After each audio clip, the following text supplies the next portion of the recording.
Hello?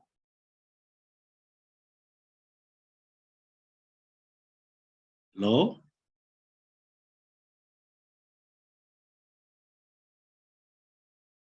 Good morning. Good morning. Good morning. Okay. How are you, sir? I'm okay. Is the speaker the one I'm talking? I'm not hearing the speaker at all. I'm Nur Ahmad Akhundzada from Afghanistan. Yeah, I'm not hearing the speaker. I don't know why.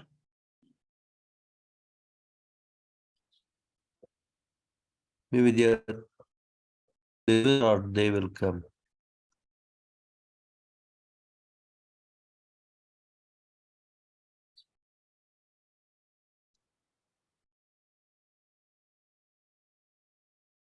It's mute for now. Let me move this out of the way so people can see it. I think it was muted here. So I No? unmuted only now. Oh, what's it muted? Yes. Oh, okay. Oops. Sorry. That's all right. Hello, hello. Can you hear me now? Yes, now. you are clear. So Okay. Now we can hear you. Sorry, we I are think it's- sorry. I think we were muted here. Sorry for that. Oh, So just to come back briefly for you is I was trying to contextualize the rationale behind the guidance manual and the different case study we have collected, as well as the ongoing policy and institutional mapping activity. And right now, what I'm trying to do is to highlight what are the university role and focus on the project. And in the next slide, we will also see the government focus in the project. So when we talk about the university focus in the project, I will try to explain how we go from the guidance manual, best practice guidance manual we are developing now, to provide some best practice who are going to serve in the capacity development activity, as we will be conducting a couple of webinars and training of trainers. We have already started, and the first webinar was focused on the basis of climate finance. And also we are in the process, led by Chipo, in preparing the second webinar. So as we move in the project, the best practice guideline also will also support the development and of this different capacity development activity. Also, the guidance manual will serve as a key document to inform the roadmap we are going to develop in the future to inform the different university government collaboration that will be implemented through the think tank. So maybe I just give the floor to Musa to maybe say a few words about this process and how the guidance manual and different approach are going to support the development of the roadmap. Maybe you come here. Would it be helpful, you think, at this point for people to ask questions, or should we wait till Maybe until the next slide. after the Yeah. next study? Okay. Yeah. To speak here. Yes. Yeah, thanks, Serge, and good morning once again. And like John has mentioned, and also like my colleague Serge has highlighted, at the beginning of the project, it was really useful for us to conduct some baseline analysis. And as Serge mentions, one of the baseline analysis was to look at existing collaboration between universities and governments at national level, which led to the production of this guidance manual. But in addition to this guidance manual, we also conducted another baseline analysis, which is rather a baseline survey And the objective of this survey was to discuss with the different universities involved in this project about the topics for the webinars. And like John has mentioned, the objective of the webinars is to strengthen the capacity of you as a university focal point, so that you are well equipped in order to pass this knowledge to your respective government and other stakeholder institutions on the domain of adaptation finance. So this survey was conducted, I think it has been concluded, if I'm not mistaken, June or July. It was done in May, June. May, June, July.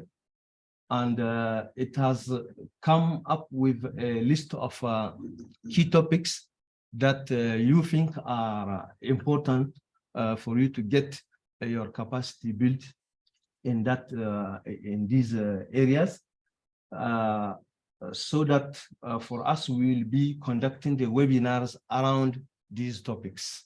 So far we have conducted one webinar. It has taken place 24th of November, and most of you have already participated in this webinar on the topic of basics of climate finance. I think we will be having 8 webinar series Between 6 and 8. in total, and the next one, which is under preparation, will focus on GESI, which is about gender and social inclusion. So this is a process which is rather focused on you as university focal points. And this process is composed of these 2 key elements: the baseline survey to identify the topics for webinars, and the guidance manual to identify the existing good practices in terms of collaboration between you as universities and your national government. We'll come back with other processes that will be focused rather on the government counterparts in later slides. Okay. So as you can just say, as Musa was talking about the webinars and the topics, maybe on behalf of our colleague Chipo, I think an ongoing questionnaire on the GESI webinar on the gender equality and social inclusion has been sent out to the PoC. So I think some PoC has not replied yet to that questionnaire. And that's very, very important for us to make sure that the different training materials can well take into consideration the need and the specific need from your country. So please help us by filling that questionnaire as soon as possible. Okay. It's near the bottom of the presentation. If you want. Yes. Okay. Maybe at the end, I can more specifically come back to the country that has not submitted the questionnaire, so we can make sure that you do it. Thank you. So, any comment or question, right? John? No, we have one less slide. Okay. Okay. So now the government focus on the project. So we have all started working on the mapping activity, who was basically the collection of all adaptation related policy in the country, as well as the different institutions and actors involved in the development and the implementation of those policies. And that activity, as said, is led by each of you, point of contact. And what we are going to do when we finalize that mapping activity is based on the information you have provided into the mapping reports, conduct a gap analysis when it comes to the country adaptation finance needs and the capacity to assess. And we will identify the potential short courses, topics to be able to tackle those gaps and needs.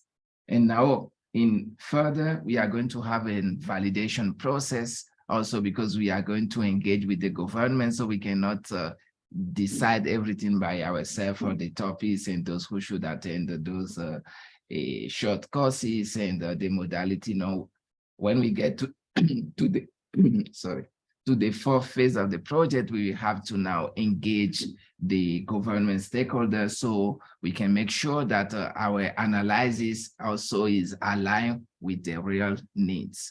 So when we agree through that validation process now on the real short course topics, we can now start conducting the different capacity development activity for the government. Is going to be country-specific intervention. And as John said, unfortunately, we will not be able to conduct all that process until the end in all the countries, but 4 or 5 countries, we have the opportunity to get to establish the think tank that will lead the short courses activity, right? Right, but the non-think tank countries can also. Okay, so until the development and the validation process of the short courses and topics, I think all the country will be able to go through that process. And now when the think tank gets established, the 4 or 5 countries to be identified will implement those identified short courses. So maybe Musa to add a few words to that. Yeah, thank you, Serge. Let me repeat myself. The previous slide was intended to show you a process which is focused on the universities, because actually the project is targeting 2 key groups.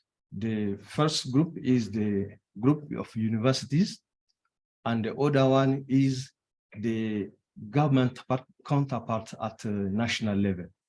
So while the previous slide is focusing on the universities, this slide is rather focusing on the government counterparts. This is one. The second one, the second thing I want to add is to say that the webinars are intended to build your capacities as focal points of universities so that you are well equipped.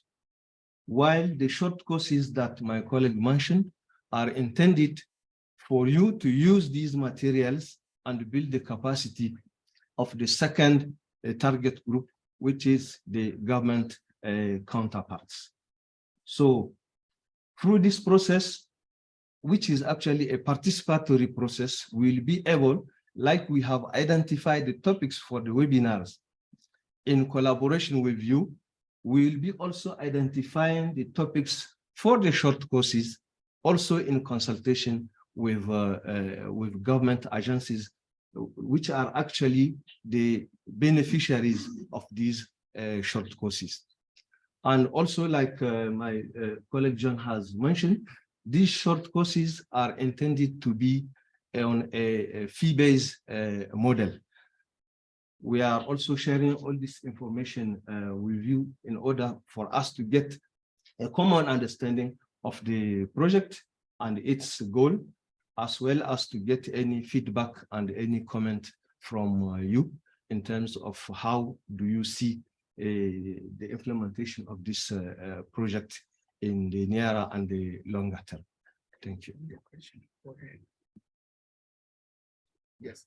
Okay, so maybe The Bangladesh example, or- for the mapping, yeah.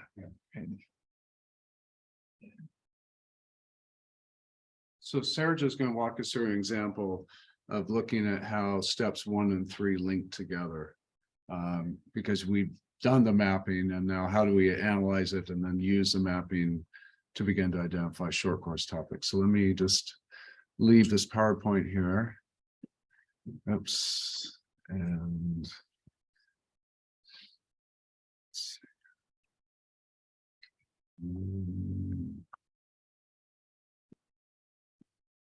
okay, let's make it a little bigger.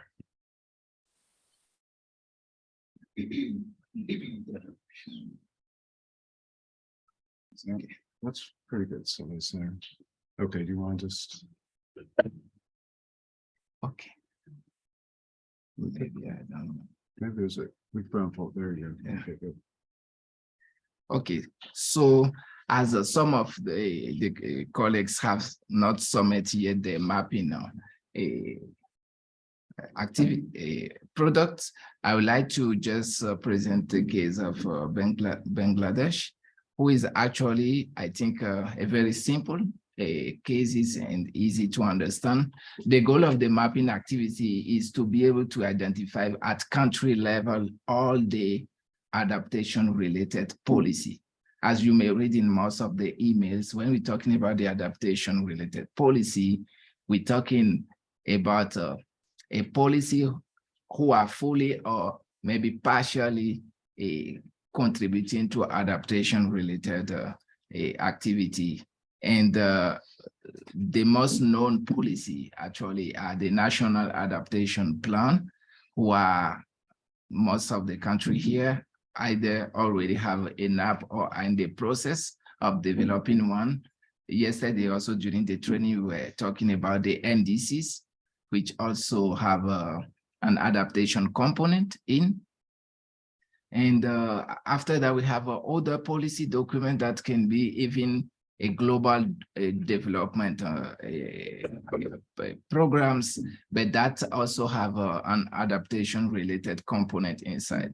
The idea is to make sure that at country level, all the policy and the most relevant one can be maps. So when we get to the point to identify the key government agency to engage with, we already know where the countries stand when it comes to adaptation frameworks, what are the policy being developed, being implemented, and the gaps to understand how we can, where are the entry points and how we can contribute actually to achieve the country adaptation goals. So for the case of Bangladesh, as you can see, I just copied this from the reporting document of Bangladesh.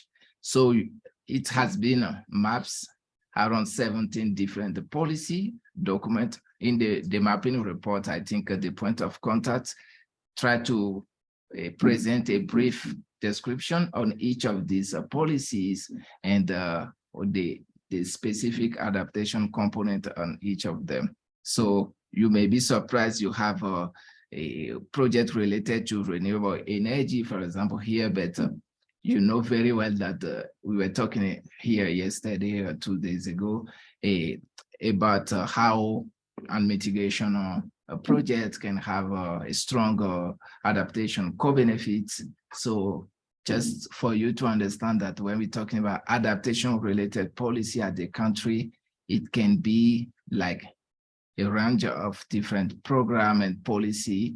As far as they get an adaptation component, I think is important for us to take into consideration. So I don't want to read, but you can see by yourself the different policy, including the NAPs, but maybe the gender implementation action plan for the maps. In other contexts, you will find maybe an adaptation or climate investment planning, who already identified the different adaptation option.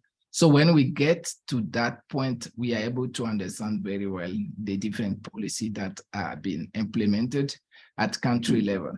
The second part of the mapping, who are focused on the institution, is also through the SL-based tools we have provided. Sorry.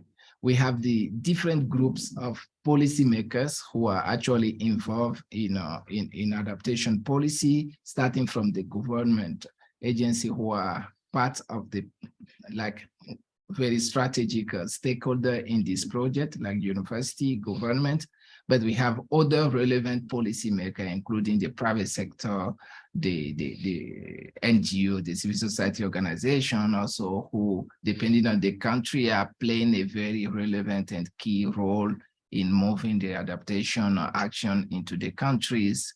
We have, of course, the academia, the university, and the development partner who are supporting the adaptation intervention into the country, and the media also. So mapping these relevant groups of policymakers give us a good understanding of the national framework. So of climate adaptation. That depends on the country. In some country, maybe you can find that framework into the adaptation plan document.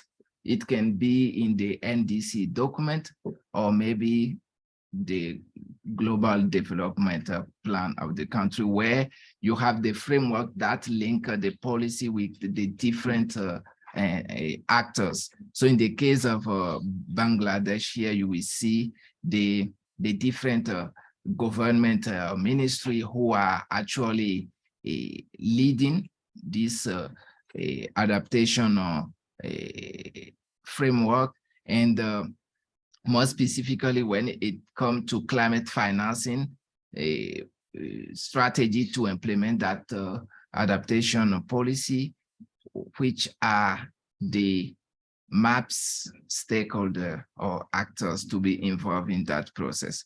So that is actually a mapping we have for Bangladesh, and that will definitely inform in next phase the gap analysis. Based on this mapping, we can see the different policy, the different actors is their role into this framework, and what are the gaps, what we can add to make this framework work better, and more specifically in supporting the government in mobilizing climate financing for adaptation. So for those of you who haven't submitted your mapping report yet, I just want you to have this vision that when we are talking about the mapping, we just want you to provide us with the key adaptation policy related into the country, the key institution and actors who are involved in those policy, and if the country already have a drafted or developed framework to engage with the different actors in implementing those policy. So when we get again to the next phase, which are developing a roadmap or engagement with government and partner, we know exactly which are those key actors to engage with, and what are the different entry points. So the mapping gives us that idea and understanding of the different entry points. So maybe we stop there, John, and yeah, maybe go back to the PowerPoint. Okay. Just so people can see this.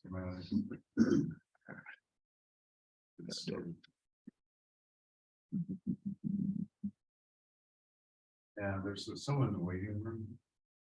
Oh, so just press submit, the blue button. No. Oh, yeah. Yeah. Thanks. So And then put on slideshow. where is this slide shared? There we go. Okay. It's okay. Not yet the share. No. The next one is the group discussion. So you probably have some questions, points of clarification, confusion. And so that's why we're here today, to try to work through some of this. So please speak up. For any clarifications, webinar topics for university,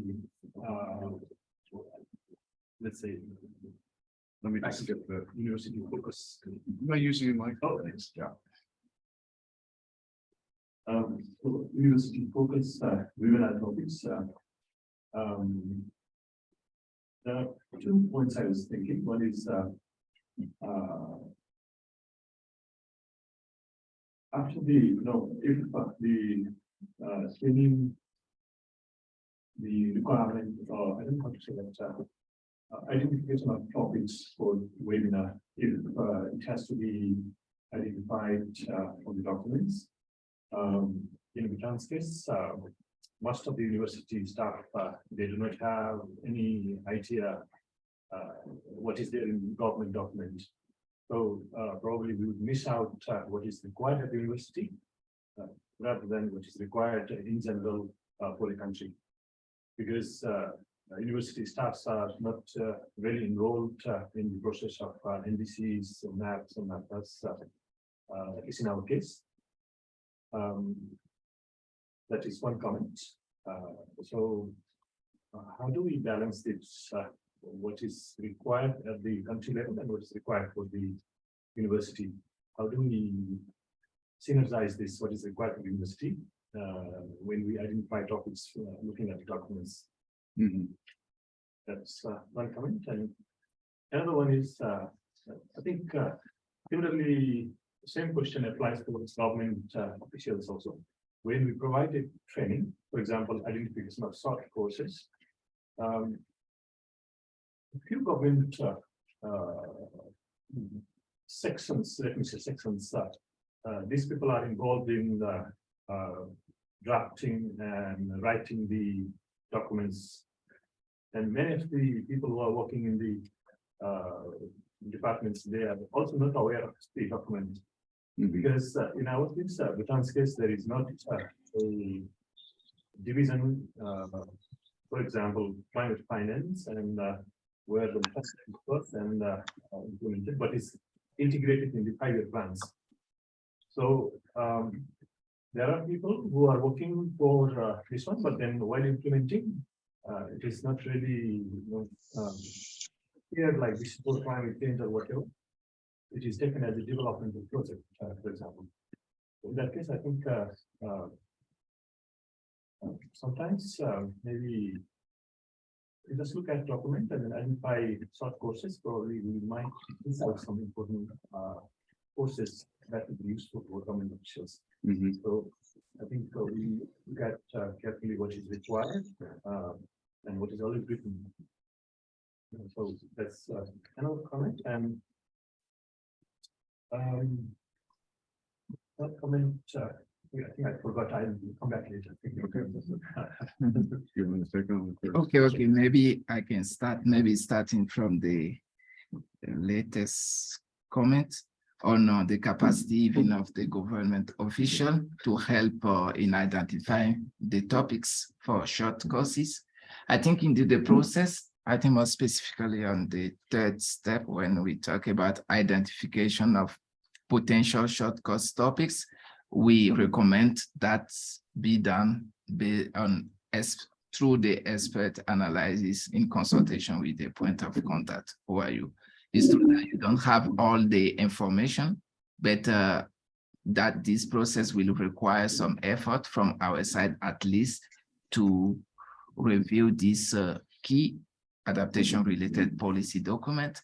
And since we are scientific, we know how to read through the document and how to evaluate the process being developed, for example, by the ministry or consultancy agency, and how they can help achieve the goal. So based on that assessment, you will make the potential recommendation. And now in the next phase of validation process, you will bring back again maybe those who were initially involved into the development of those policy and make sure that everybody is in the same page. What will be clear is through the mapping. I think in most countries, we will have a clear idea than what is the national adaptation goals, like where the country want to achieve regarding adaptation. And we will see the different policy drafted can help achieve that goal. So if we can do that, I think it's very good, because we will understand the gap and now propose short courses and any kind of capacity development action to be able to feed that gap. Maybe. Yeah, just a point of clarification, if you don't mind, Serge. So we've done we're in the process of doing and completing the policy institutional mapping. And then you're going to do the expert analysis, the initial analysis, is that right? Yes. And then share it with the points of contact to see if it makes sense. And then there's a two-stage process where you'll then do a validation process with different government officials. Once we've done the first cut understanding what the potential short course topics are. So we're trying to, if we waited to do the consultation, the entire consultation first, and then gather the information, it would take a lot of time. So what we're trying to do is just look at the relevant documents and see where the potential short course topics might emerge, and then do a validation process based on that. Yeah, thanks. Yeah, on the first part of your question regarding the topics for the webinars, like I have said also, the project has conducted a survey at the beginning of its implementation, and some of you were involved in this survey. We have come up with a list of topics based on what has been surveyed in the different universities.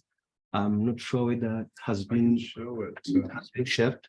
Yeah, it was shared at the July meeting. We had a POC meeting in July, and Chipo put that together, and let me just show it to you again.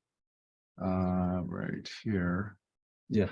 So these are the webinar topics that you came up with based on the survey. Yeah, so these are the webinar topics from the survey. I also understand that this is being based on the general analysis, but maybe from specific cases of your universities, you may be interested in other topics depending on the expertise which is already existing at the level of your university, and also depending on the specific topics that your university would like to have its capacity built. So I would say so far it is a process between the project management unit and you as the university focal points, through which we will be able to identify the topics and organize these webinar series. Like we have said, we'll be organizing 8 webinar series as part of the project.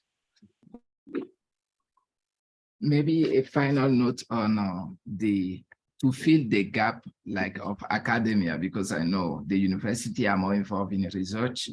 Not all of you are working on adaptation policy making process.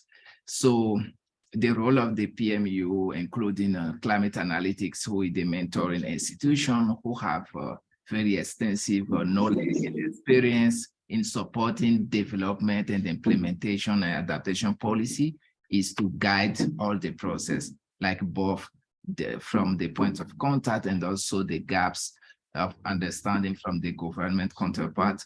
So the mentoring institution and also Chipo, who is a capacity development specialist, I think all this expertise is to support that process.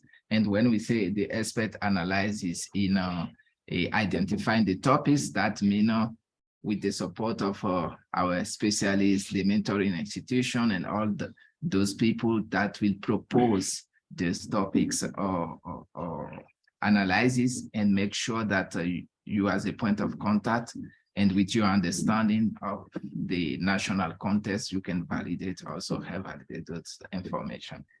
Yeah, a question. Okay.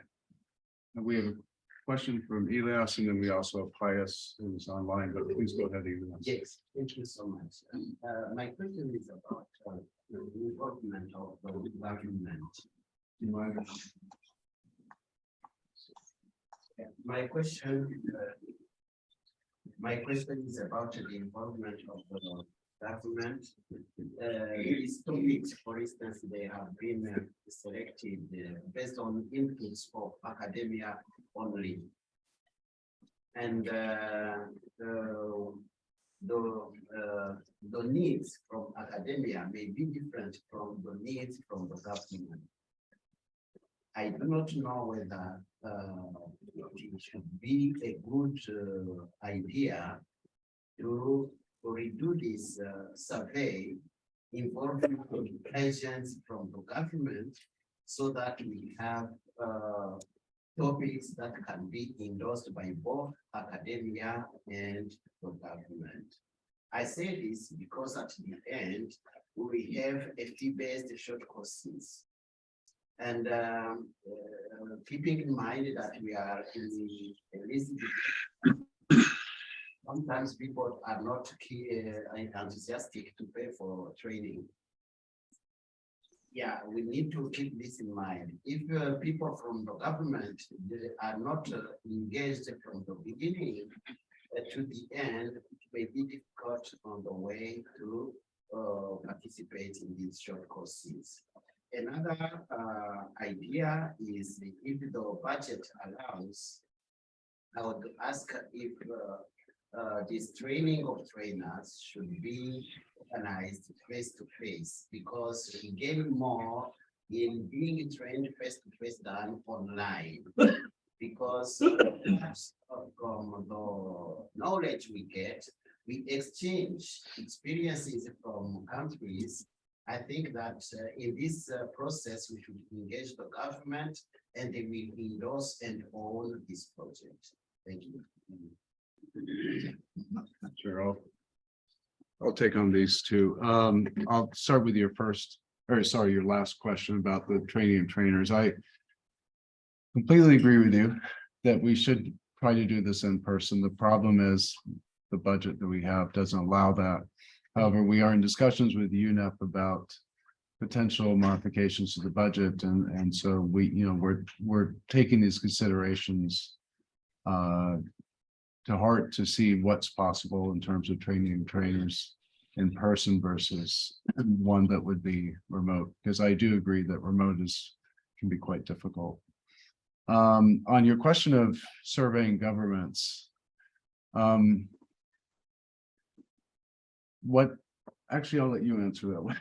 What do you think is possible in terms of trying to survey the government versus the approach we're talking about?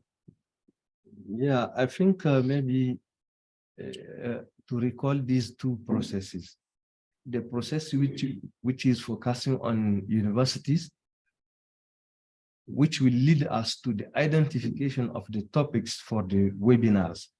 This is a process involving the PME of the project and you as focal points.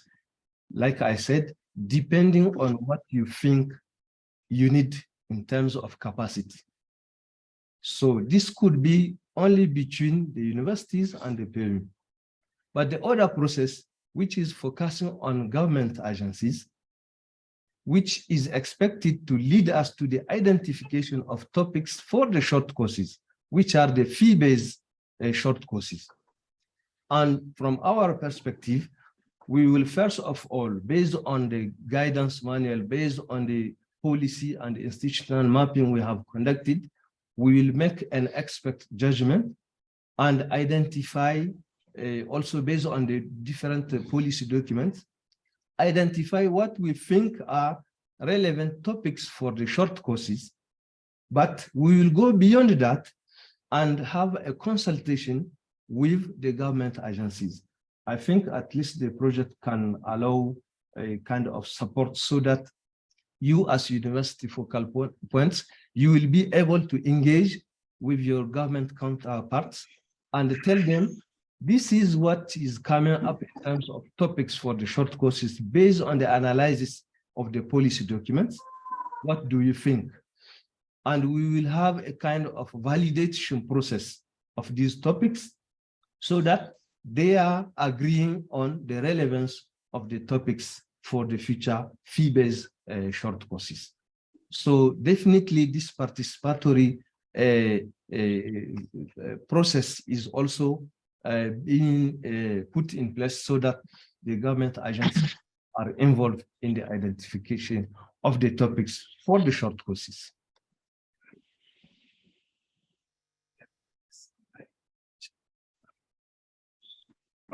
Pius has a question. Hi, John. Hi, everybody. Good morning, good evening, good afternoon.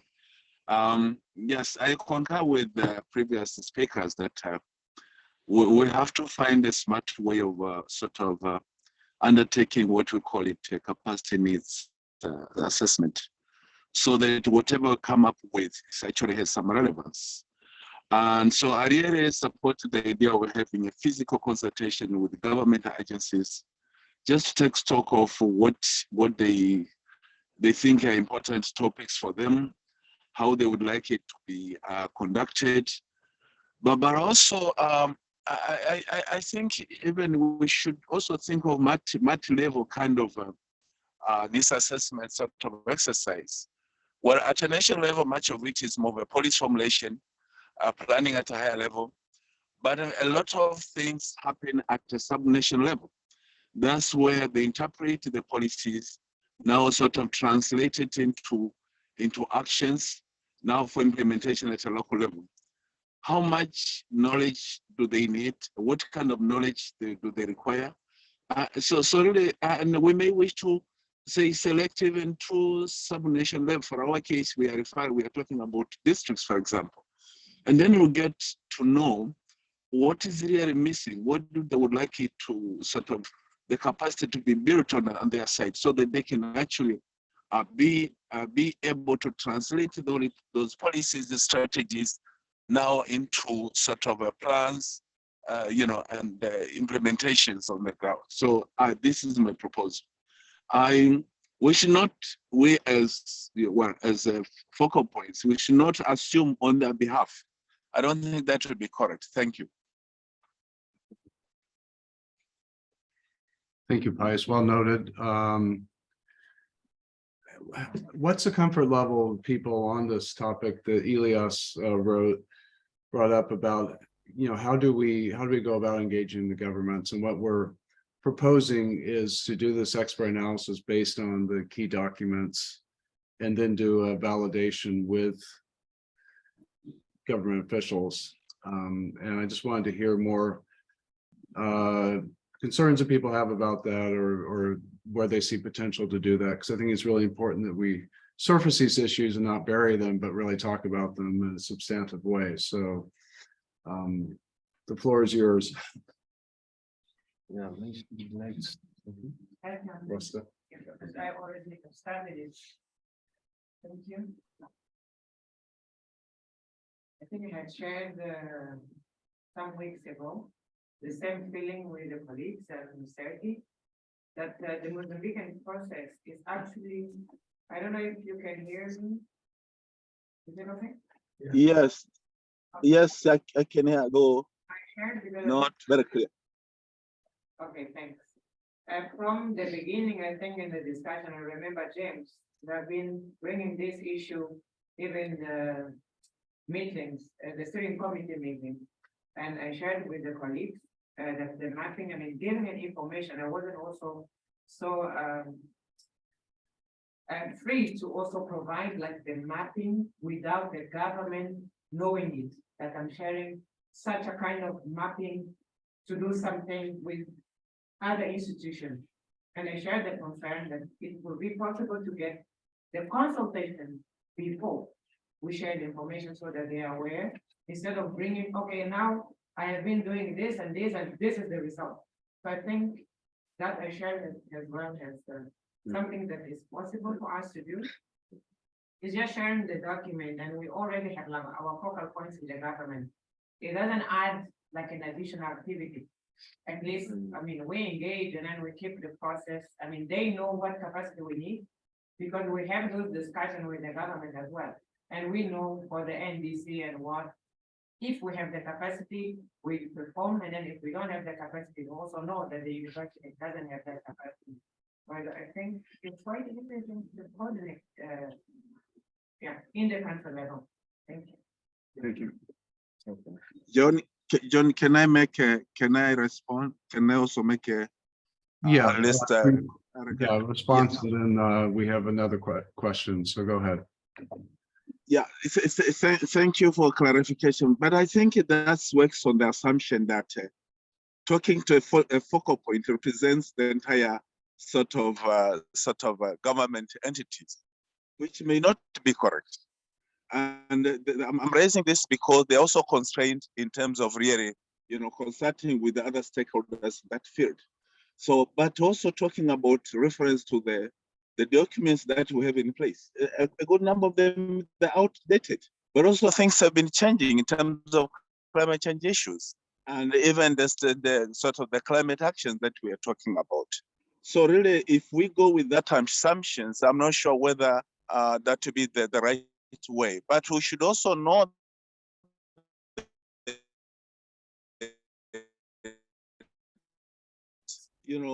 people and handling climate change issues is very likely that might be new to that area.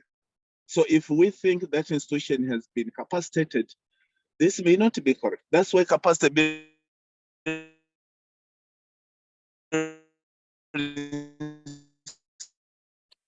should be an ongoing share with the various on whatever document that we're coming up with. Some will say this is not a reflection of what we are now. So there is just a caution that let's think of doing something that has an impact. Of course, I recognize the financial constraints, but again, that should not be an excuse of doing something which is not really good enough to be proud of. So this is my appeal to you guys. Thank you. Thanks. Yeah, John. Yeah, please go ahead, James. Yeah, I think one of the best things we can actually do is the validation process. Once the document is prepared, you send it to the government to validate it. That make it very easy. Because during the validation process, what is correct, they will leave in. What is not correct, they will tell you, look, this is not good. We need to modify this. That could be the best way to do it. Okay. Thanks. So you're saying the validation process before we even get into the question of short course topics, is that right? I just want to clarify. Yeah, I think that would be okay. Yeah. And that's sort of, I think what Rusto was talking about, sort of working with them as you're going through the process of the mapping. Yeah, good. That's very helpful. So I think in my capacity is you can hear this. Yeah. Capacity is an advisor to the chair of the LDC group. This is something. Can you speak up a little bit? It's not working. It's working this. Okay. Yeah. Okay, so and also like there's someone involved when we were setting up the university network, but also in the beginning phase of this project. So this is the project owned by the government. This is not something that we decided outside. This is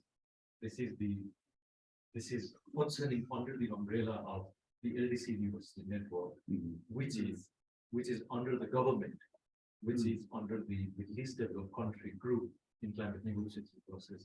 If there is any intervention that are required for the government involved, if we are finding difficulty in terms of involving the government in the respective country, the chair can intervene. The chair can put in touch with the respective contact point with the government college in the respective country. And that was one of the main reasons at the beginning, the first inception meeting of this project, fortunately, we invited the government focal point of all the respective countries that are participating in this project. So my humble request would be, we should really try to see this as a process that build on to the existing system in the country, not as something isolated as one of the initiatives taken by the NGO. Right. So any support that would be required from the LDC chairs level, I think that intervention can be done. On the other point about the in-person training for trainer or other initiatives, I think that's really important. That has to be done. The project has some limitation, I don't explain. But from the LDC University Consortium side, we believe that that's one of the key requirements that countries have always asked for. So even though we can't fulfill some of those requirements for the project, from the chair side, we're still looking for some of those initiatives in the future. And how can we bring on board countries who have some difficulty engaging in the virtual mode? For me, I think overall, this half-day meeting, since as of now, in many instances, we were engaging in the virtual mode, providing the response to the questionnaire, the institutional the best opportunity that many of us have here today, in person, interacting. So if there is anything that we need to provide feedback to the project team, let's take free discussion on that, because from the project side, it is difficult to organize the in-person or standalone meeting. So I think let's make the best use of that. For many of us, it will be the first time that we are this opportunity we did in terms of what it. I think we can obviously ask to, yes, the full project team is. So I think in that way we can make a best use of this. Yeah, so not all of us really at the same level in terms of responding. The project steering committee was engaged, responding to the questionnaire and participating in the past meeting. So I would put it like everyone, like, do not hesitate. I think it's difficult even for me who was involved from the starting phase of this project. Sometimes it's so confusing in terms of the role of the mentoring institution, the project team, and so on. So yes, I'm just encouraged colleagues. Thank you. That was a very helpful intervention. And I have to say it's confusing for us as well, to be really honest with you. We took on this project as the coordinator, executing agent, and it's a very complex and rather confusing project. And so I just want to state that from the outset. Manjeet, I'd like to just make sure I understand your first intervention. So you're saying that one avenue would be for the LDC chair to engage with the climate change focal points in the government. Is that right? Yeah, because the whole goal of this project is to help country, is to empower the government. Yes, that's what we are aiming for. That's what the project is meant for. That's what the mentor institution is, and so on. So if the government is not involved, some of the point that colleagues have raised there, if we are doing the mapping without knowledge to the government, yes, I think we will fulfill the project requirement. We will do our job, but what will be the result at the end? Yes, so I think that's key. I can understand being in one of this country, it's challenging to work closely with the government in many instances. So I think James made one important point in terms of validation. So maybe that may be the point where the government can be engaged. So I will lead it to the project team in terms of the best way to engage the government. But the end results should be the government has to be engaged at some point. Yeah. That's what the question the chairs will be. The chair of the LDC group will ask at the end. We may come up with the best output of this project, something that report. But if the country capacity development depends on having the government understand what we have done, and having the government feel the importance of the universities who exist in the respective country, having the government acknowledge the role of the university so that they can engage the university in future. So that's one of the reasons we have to work closely with the government. And if there is difficulty for the university to cooperate with the government, the chair of the LDC group can intervene there. Because the chair has that power to write directly to the focal point, cooperate with the respective groups. So we did that at the beginning of the project, inviting as well as the point of contact in the project inception meeting, which was in the virtual mode. There had some limitation, but if the point of contact in the respective countries are still facing that difficulty, just feel free to directly share that to the project team and that. The questions you want to ask in the line. What? Yeah. You want to? Yeah, but I don't think we want to do that yet, do we? Yeah. Yeah. Sorry, Thanks, internally planning as we go. Thanks, Manjeet, for these contributions. I was just saying that through the agenda, we'll be having opportunity to discuss into groups, and most of the questions you have been raising also will be addressed in group discussions. Thank you. Yeah, we'll be doing that. Actually, so at 10:45 in about 7 minutes, we're going to break. And then when we come back, we'll look at 3 questions, as Musa said, that we break into groups and begin to really drill down on some of this. Other questions, or maybe a question from Elias, or a reaction, whether the direction that we're moving in based on these interventions is getting you where you want to be in terms of your concern, or where do you see this at this point? I don't want to stand up here alone. Hey guys, come on up. Yeah, go ahead. Let's do, let's see, question Yeah. on the short courses. We are a range of countries located in different locations, and the short courses, one short courses may not be applicable to all the member countries involved in this project. So how do we sort out, and then how do we know that what courses is given to the universities? This is because I think it's not possible to give all the trainings that is proposed. Maybe there is some kind of priority given to the short courses, what short courses are given. So how do we do that? Yeah, let's see. Yeah, well, we need to find a middle ground that will look at the, based on the validation and the consultation process, what are the range of topics that are emerging, and what are the top 4 or 5 that really need to be addressed. We won't be able to, and then to what degree can we customize some of these short courses to the needs and context of the different countries? Because that's part of the proposal as well, as we come up with 5 short courses, and then we look at where can we customize these things where needed to fit the needs, because it's quite a diverse network. But so we have to find a happy medium between customization and generalization in terms of having 5 courses, but then seeing where within the general 5 we can customize it to fit the country context.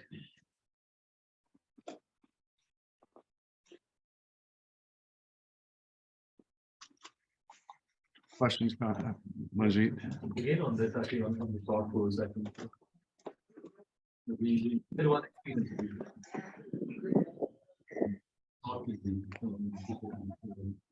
He was relevant expertise at the university to run the short course.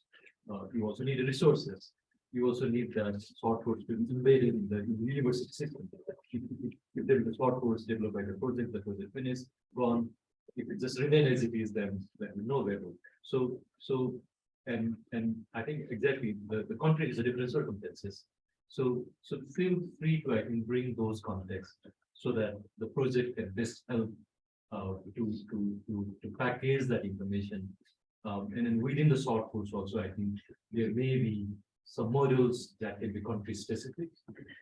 Within a short course also, I think we can find the broad heading and maybe some region or country specific, so that there's an oversight at the country level. Yes. So just to repeat what the LDCC keep on saying, like it's the objective is not like we had one project is done, we travel, we have these meetings, after 2 years it's gone. Like we need to see the impact of the project at the end. So I think the contribution of on the point of contact, the university will be extremely important on that. Otherwise, I'm in another capacity as a team member of Climate Analytics. We are also as a project team is working in the team. Our role will be done after 2 years of the end of the project. Yes, but I think we really want to see the impact after that. Yeah. We can only help, the project team can only help during this project time, project period, and to understand the context of the university better. But if there is no footprint of the project remaining after that, then this will be like one of those projects that we have seen in past, and we don't really want that to happen. So I think if there is something to be changed, if the course has to be corrected, or if we have to change our way in the middle, that will be difficult for the project team, but feel free to come back. I think that discussion can also happen, like we can even discuss with the UNEP or Yeah, I agree with that. I mean, this is part of the reason why we're having this meeting today, is to really hear your concerns and to take it back to UNEP and to see what we can do so this project really does have impact, because it's a difficult undertaking. There's no question. Ibrahim, go ahead. Thank you very much.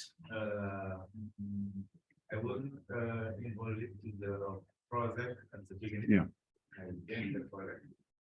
that's why I did not participate in the definition of webinar topics. But if I convert the discussion that happened in Berlin, it says that sorry, my English is very poor. It's okay. Okay, I did not think that there are opponents to do the mapping without involving the government. I think for me that we can do the mapping and what we are doing without involving the government. But all the mappings that we are doing actually are done by the government and share in the internet. So they know what they are doing. So what they are doing actually is a list of the mapping. And after identifying this mapping for me, if we go to the government to say, okay, this is what we want, and we identify, as you said, the soft spots. So if you propose, I think they will accept because it is their job. We try to make a short summary of what they do and try to identify some gaps and try and go to them to say, okay, this is what we see on what you did all these years, and we think that if we can collaborate with you to enhance your I don't know how to say this, enhance your capacity. Yeah. Yes. So I think it will not have any problem. Things like that I do not think because actually there are many university professors, they are involved in disease. So I did not think in Senegal they will have some problem. Now, according to the continuity, I don't know how to set it. As he said, it's a project. After 2 years, if we define some short process, this we enhance capacity of the government. But for me, as we are in the university, actually there are new masters, there are new universities, and as we see, actually in university they try to form people that if they if they finish, they can get a job. So I think that the soft process can be easily put into the new master, which are actually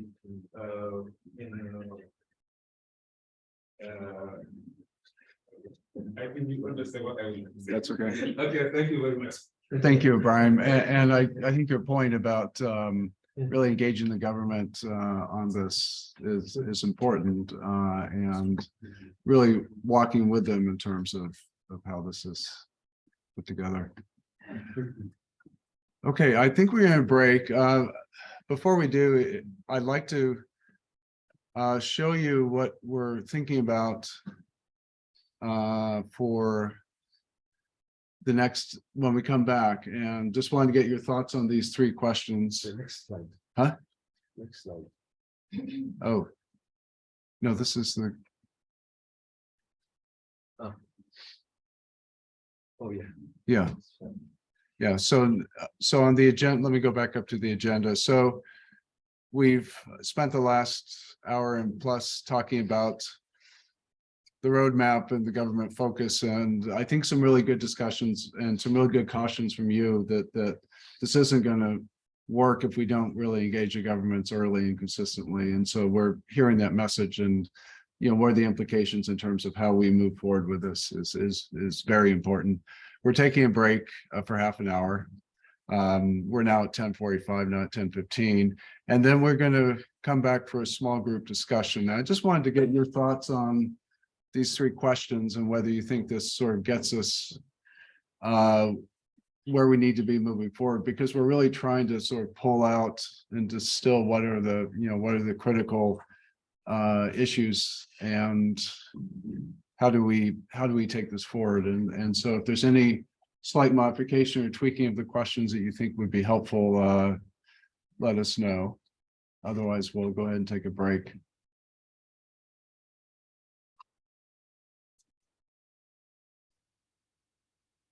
Yeah. Okay. Let's take a 30-minute break and then we'll meet back up here. Tea and coffee is where you, More about this.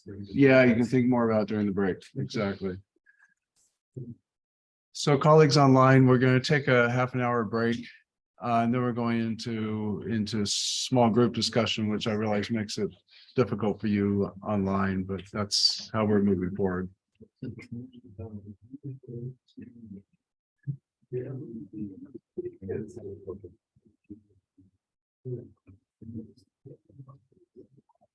Yeah. Yes. Decomplexifying complexity. Oh my God. No, but it's really good to hear. It's really good to get this because I think. John, can I have answer to the 3 questions, please? I'm sorry. 3 questions. I mean, you have answer to it. So while you're on your break, I can be looking at it. Okay, let me put them back up and see if you can let's see here. Let me get back over there. Can you see that, James? Yes, I do. Okay.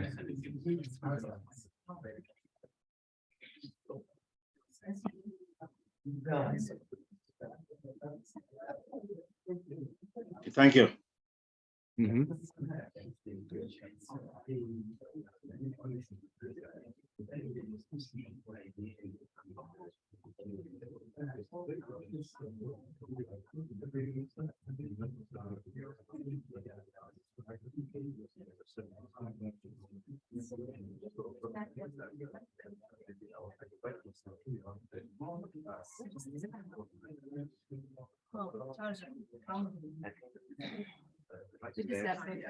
I can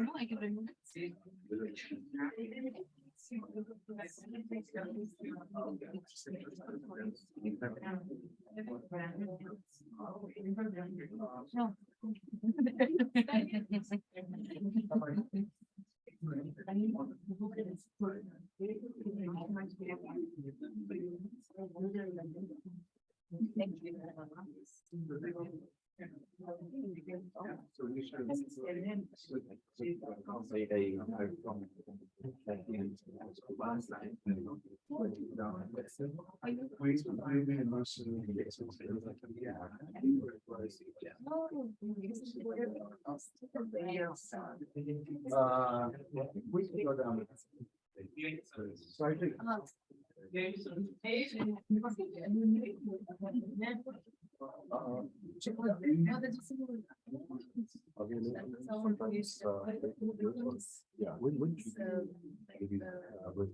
I'm going back tomorrow. So I think, sorry. Yeah. Use of the money that you have now put to my university. Discussing. Okay. Okay. We can talk over lunch for that work. Yeah. Let's do that. Yeah. This, my university has a very strong the auditing system, so I have to have it to read everything. Why it was spent there, Okay. what was the basis. Yeah. So I had to, it's a really long process. Yeah. I have to make sure that all the documents are there. Yeah. One is not used just without Yeah. Yeah. Well, good, because we don't want to get you in trouble. So, okay. Good. Yeah, no, let's definitely meet over lunch. Thank you. Yeah. When do you go back? No, I'll be going on 10th. Oh, you're right. To go and get submit Okay. maybe it's 10 minutes, so Yeah. I use the break just to quickly go and drop my passport and go Okay. back. Sounds good. Yep.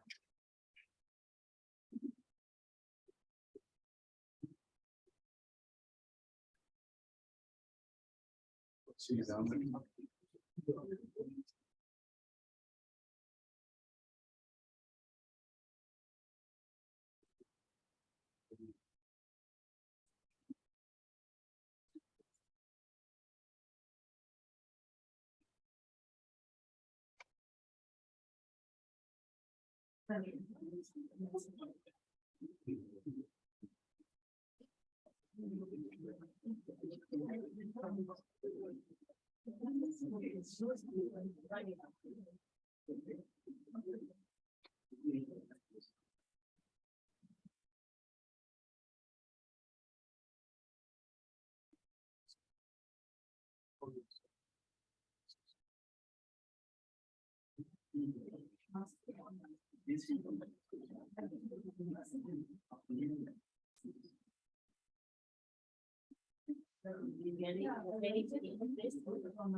Sergey, I miss you.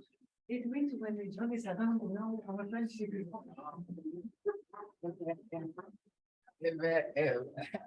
You are the UN lead. You are the UN lead. Listen, listen. Listen. Listen. But you don't speak.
You see how I want to I spend like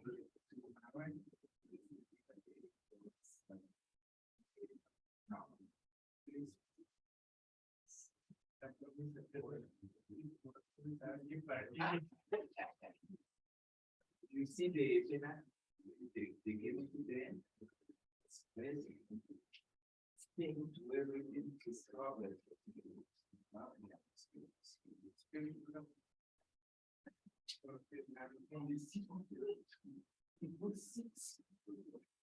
That's crazy. Even without Cristiano, you know, they just miss Cristiano. The poor guy. I think it's the moment to retire. They make they're making prepared timing. Oh, so he can take the break and wait for the time. And if they don't get there.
Hello?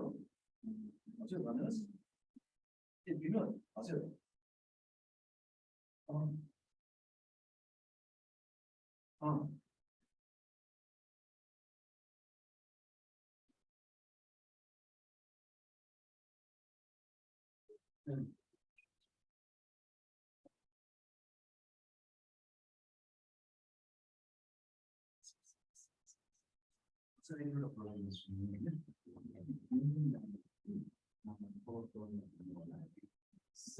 Yeah,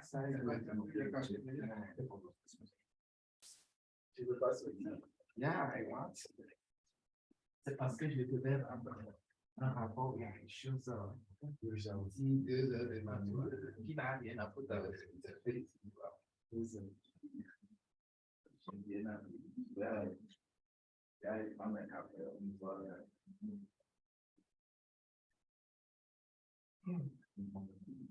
J'ai suivi le jeu hier.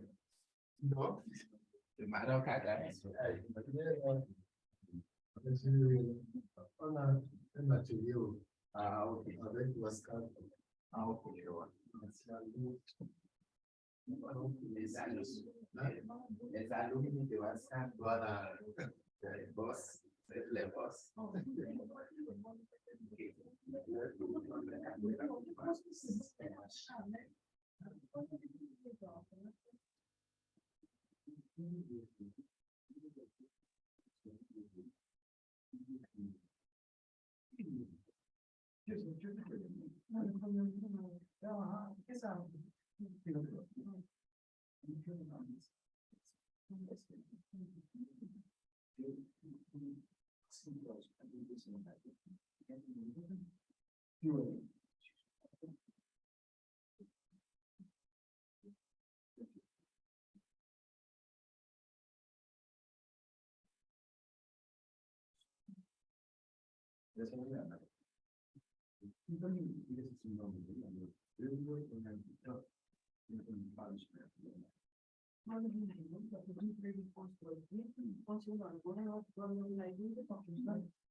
So, have you got your validation project?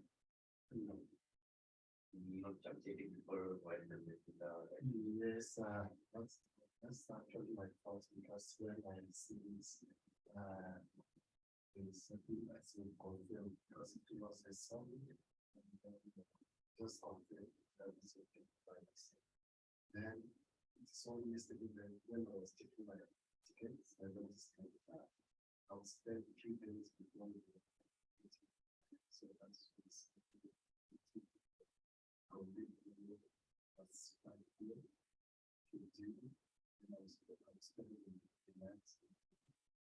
Just look out that. Okay. That's the night.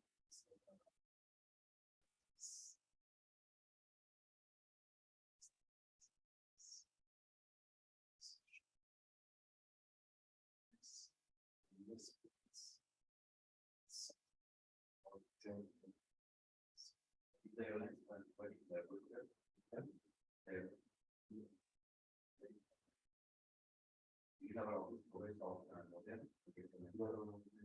Yes, I told you that there is there's curious response now.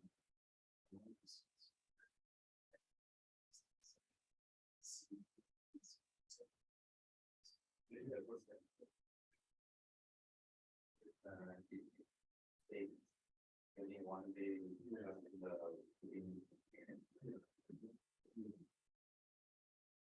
It's just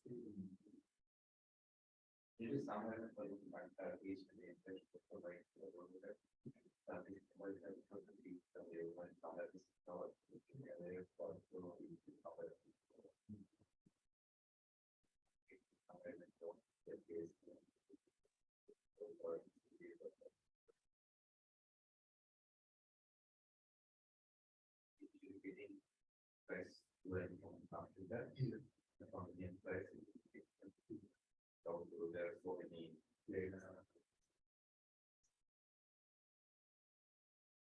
what I did on this topic is that this guy is Kathmandu is also belong to the West. And we do the same plans as family, but now we take the next plans while we it's 5 hours in the time. So this one can also save this about it's like you can put this. yeah, at least You love my brother. Government, careful. Unless government are big careless. So they need to be dictated. That's why you should back to send by the for confirmation. There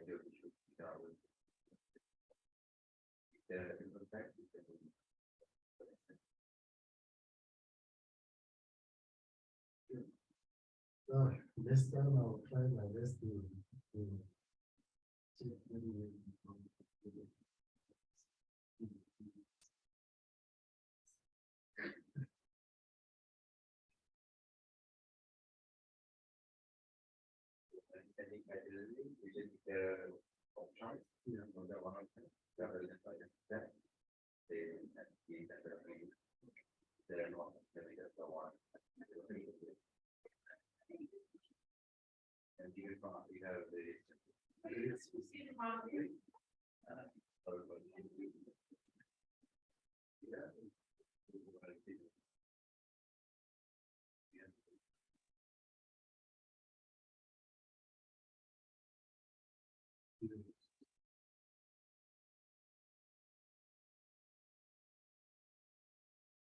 we don't find any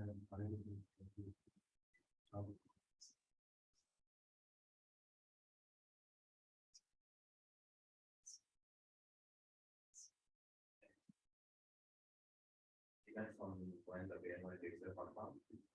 When this compound, the cooking and early, then you can get the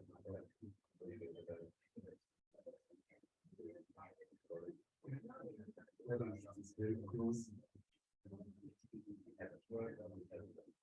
Then I think It was closed. Yeah, so just get back. Oh, plus.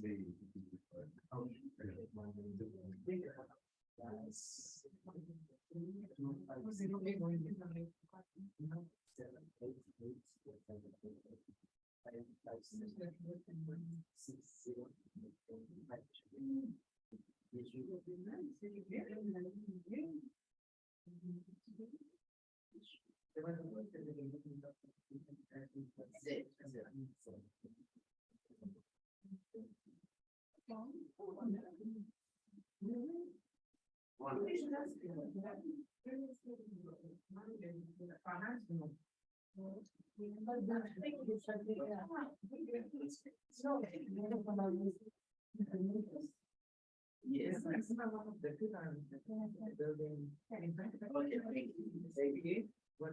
When the community, when the grassroots acknowledge into the academia, or how can we really bridge that type of knowledge and then use it to influence the decision making. You know, that was the root. But now, the way the project it is today, we only say the top one, where it's academics and the government influencing the global agenda. So it's if I thinking on writing a bigger project where we take over a new project.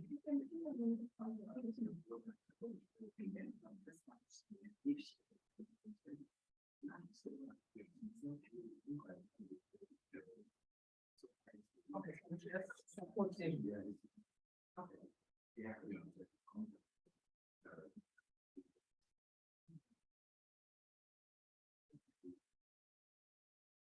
So let's definitely, let's carry that into our.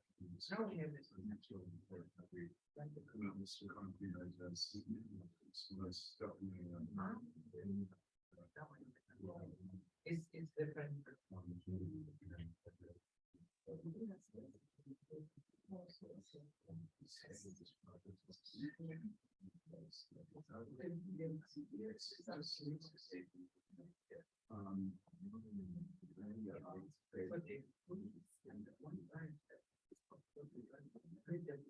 This. I mean, it's still relevant. It's like the perspective. You want to leave us discussion? I think in the. I mean, I certainly. Yeah.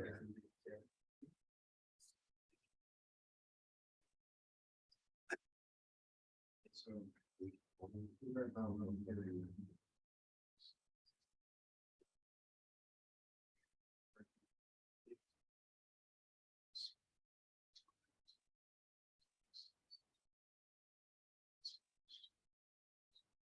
Yes.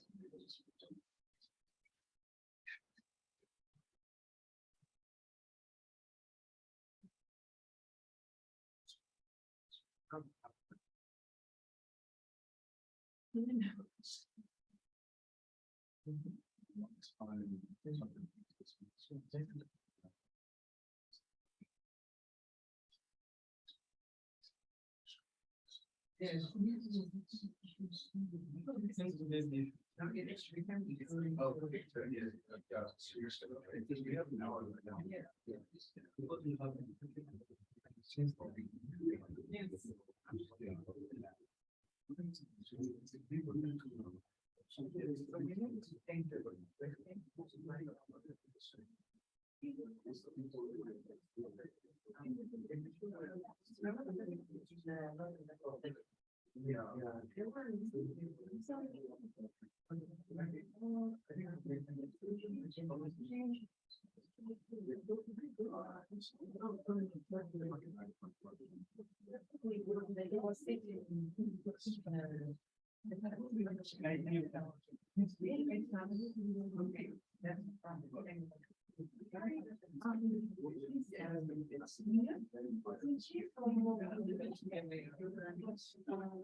I'll take it.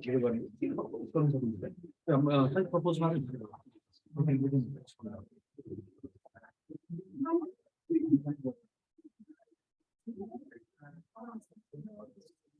Sure, sir. Sure, sir. Sure, of course.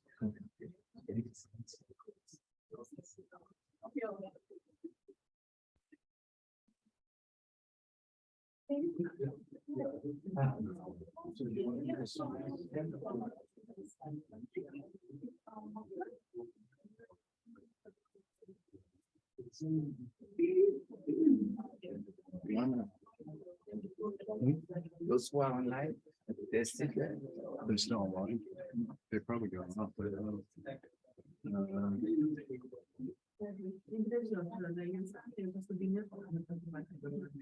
a few people online, yeah. So we have Cheapo James from Liberia and yes.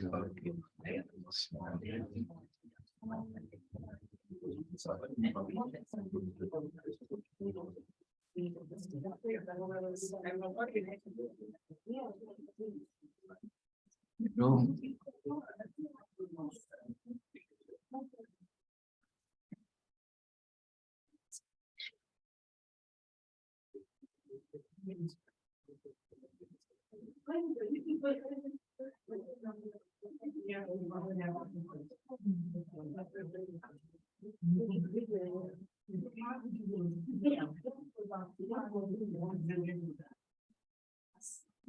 No. Thank you.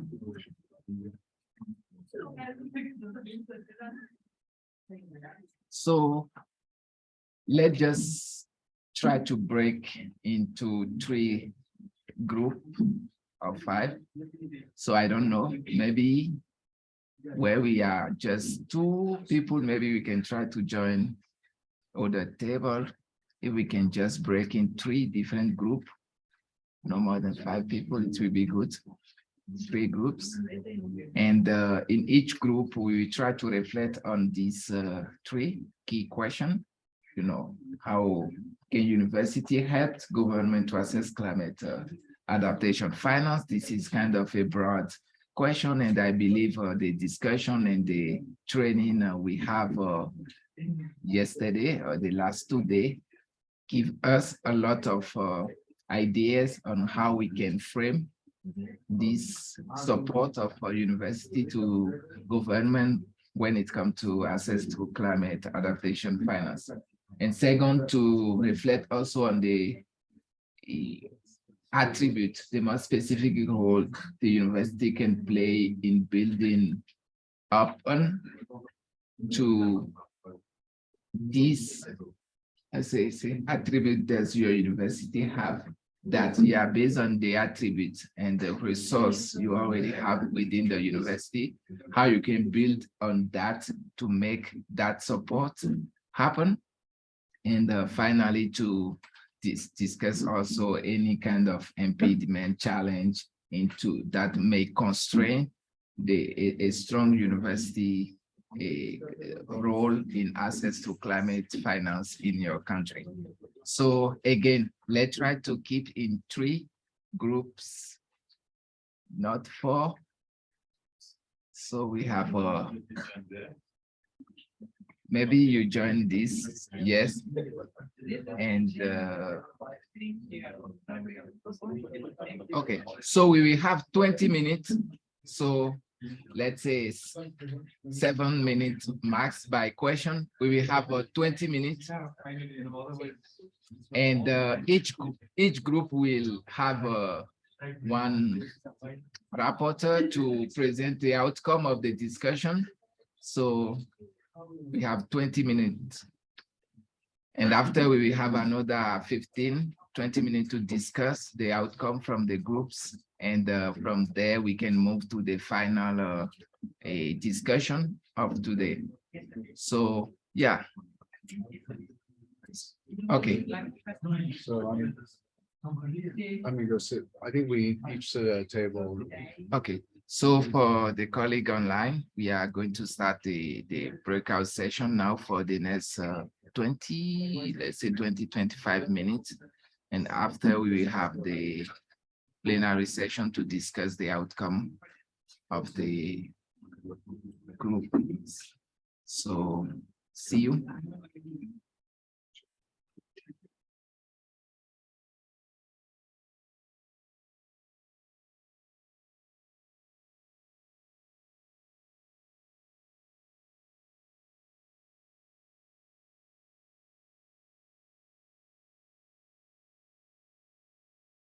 University normally gives some research.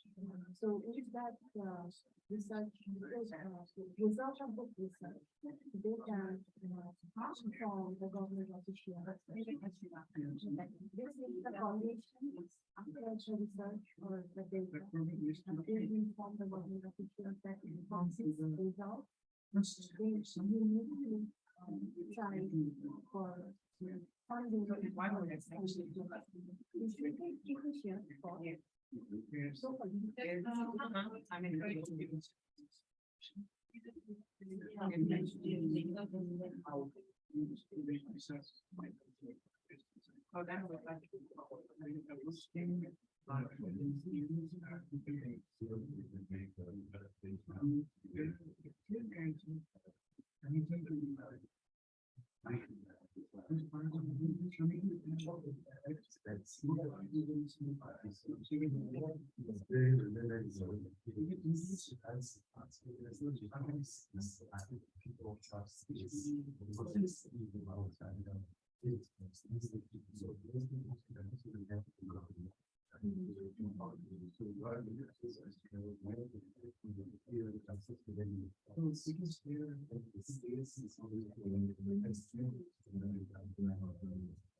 All participants what we do. That's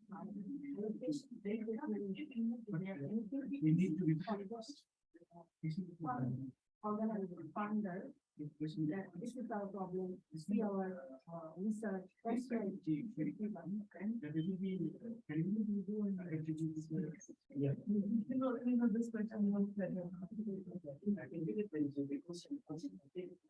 Only one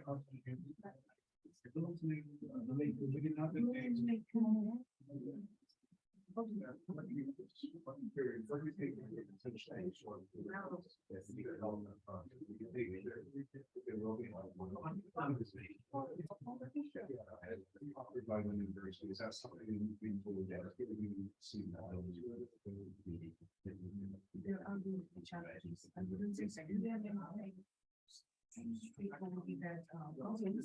But there are going to be challenges first to get the government to get them really us giving them the voice, and especially when it's a fee-based voice, I think that will easily. It was the day not but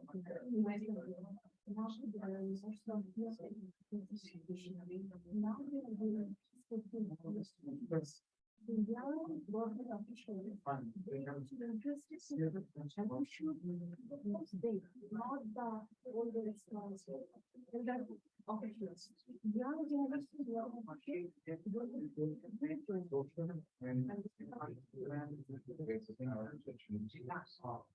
Probably we have the power to.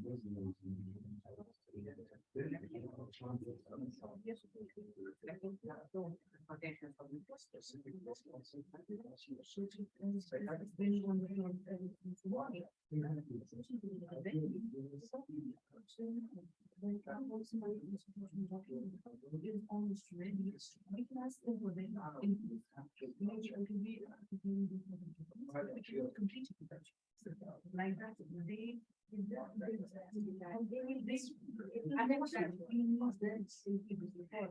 which will make them important and they might be interested. Unless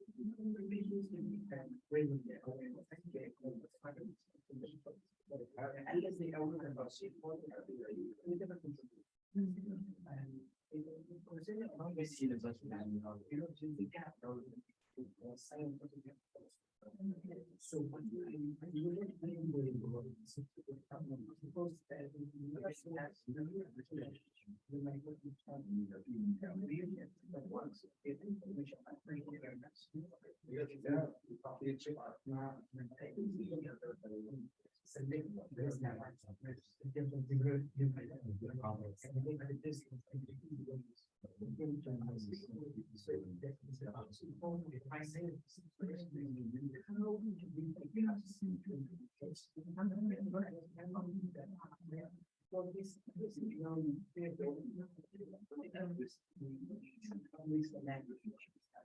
and then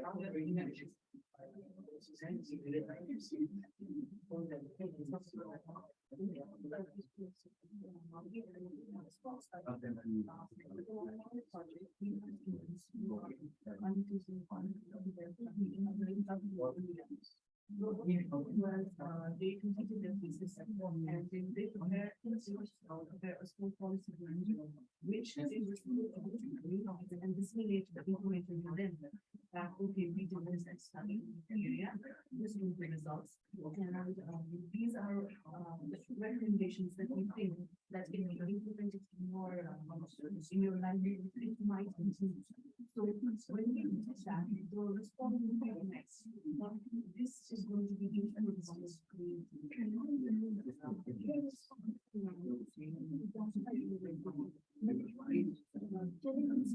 Yes, they also got the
And there was also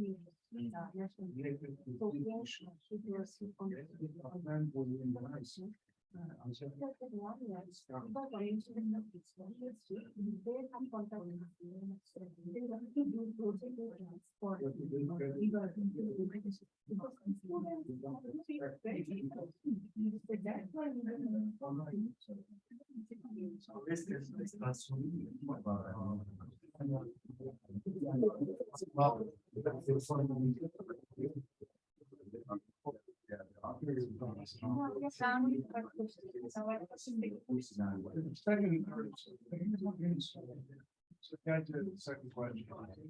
We're not going to read it, that's not real. I'll do I already. The third one is, I think it's what's really possible to short.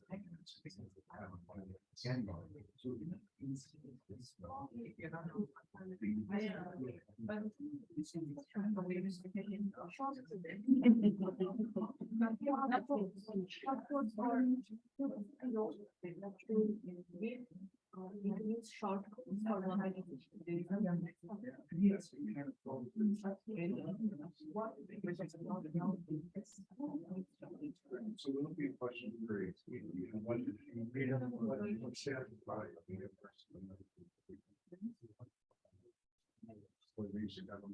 We have to speak for services. What are the big issues?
So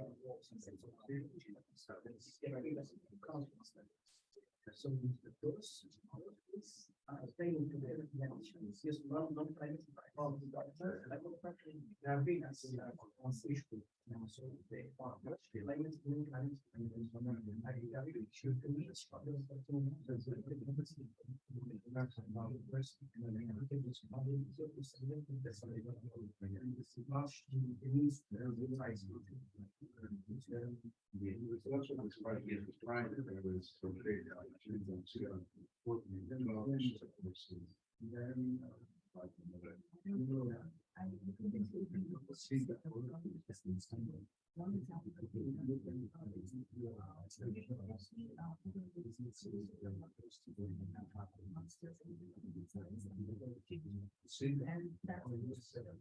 yeah, that's what I was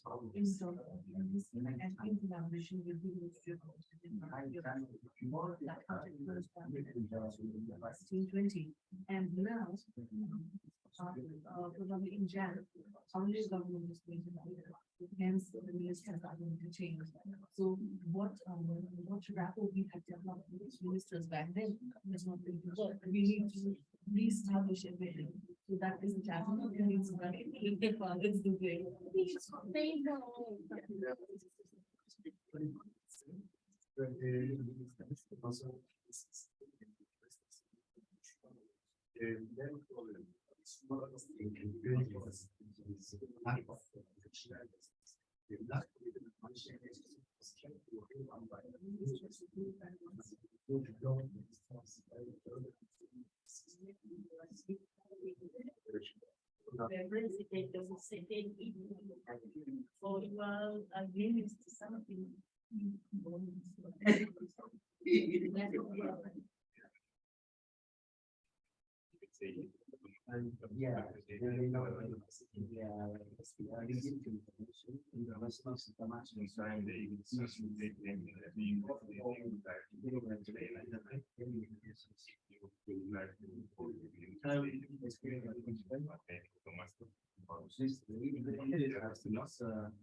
So there are several kinds of students coming from university. Sorry. But you say the council of this president program. So they do that.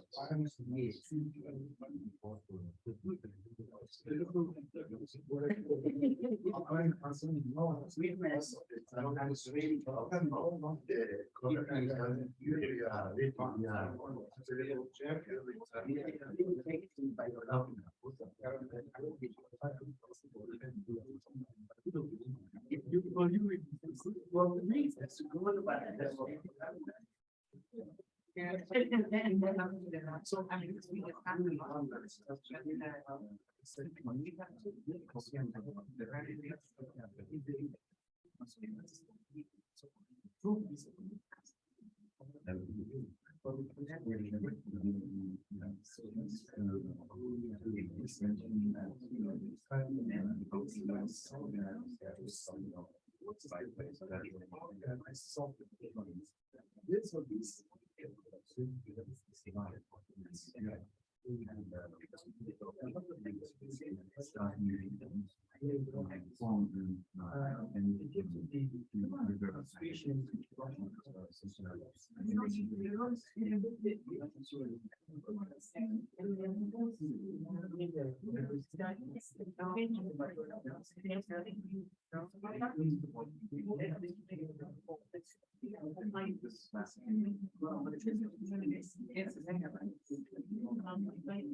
That's helpful because we kind of it's what we.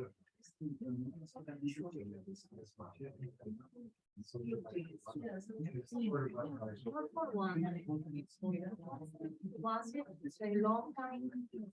It's like an hour in my house. Yeah. Other reasons. We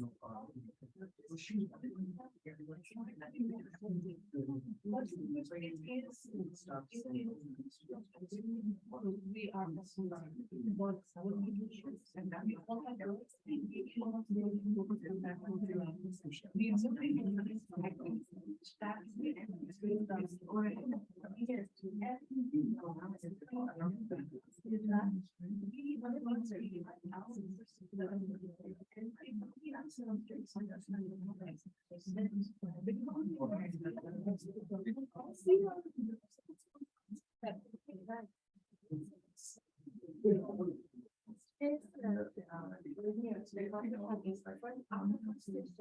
we will think about it, that topic, and the next day we can have last day and So that's a really good point. So we have short webinars, but then you have the, the session, and we'll be at it and then discuss it. Yeah.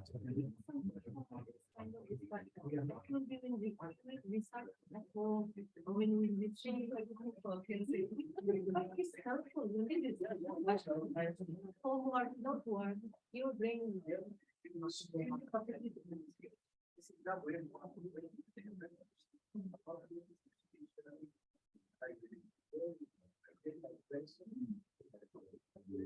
Yeah, so if I'm hearing you correctly, because I really do want to understand what you're saying.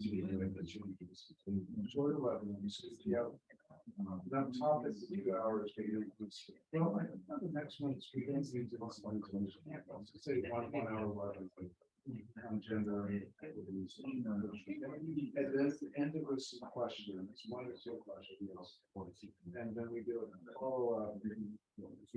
People a week later, they come in and we have a discussion. Is that what I'm hearing?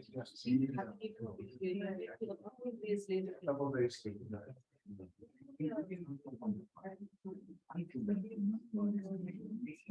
So each research. And we've seen that.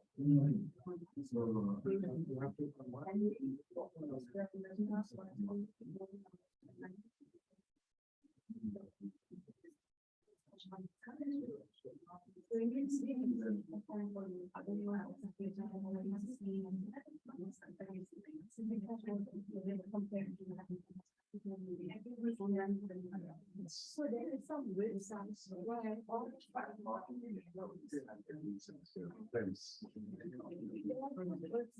where all users will be regional participants. And not possible. There are some website and some we can read. All people speak that one way.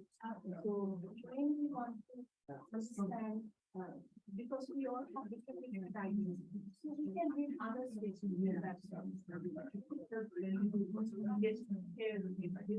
When that happens, we create feedback and I will to me.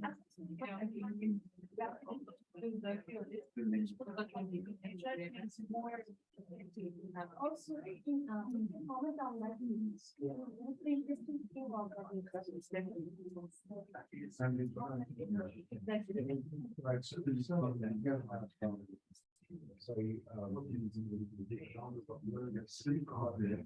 he's gonna get up and talk about some of these ideas about having, so I also have where you get feedback.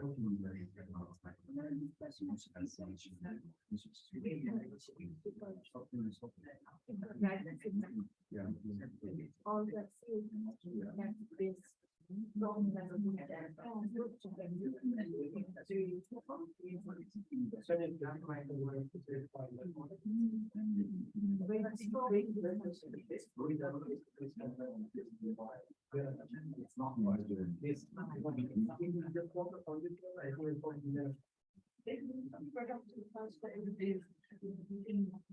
And also, made to that is not that made. Website feedback that knows. I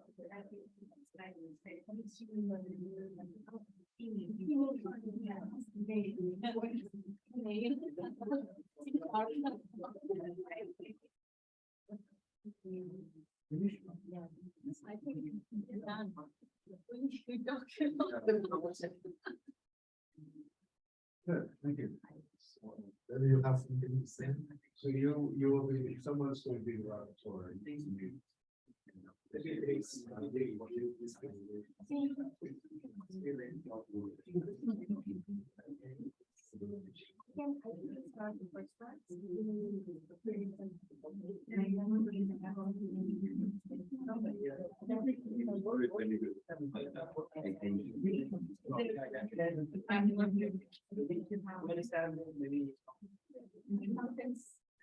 Feels like blood. Yeah. Yeah.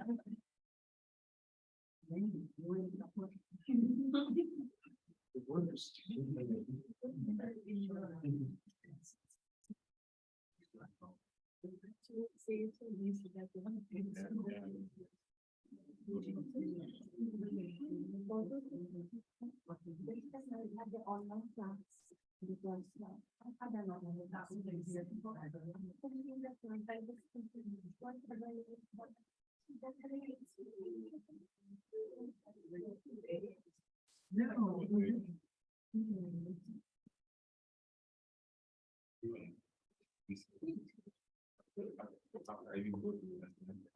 But I never go.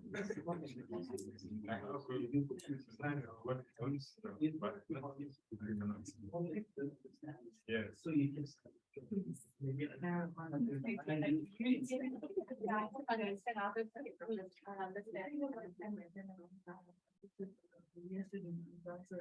Mentioned it. Okay, so this is what he was teaching in the webinar.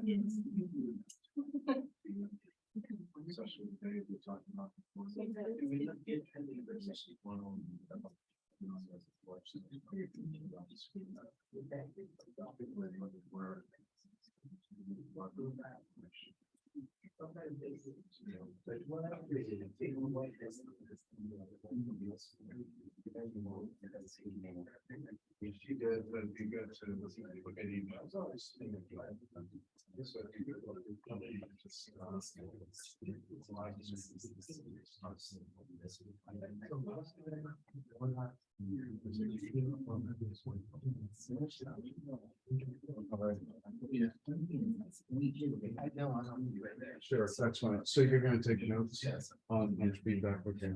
You want me to? No, Just ask them to report back, yeah.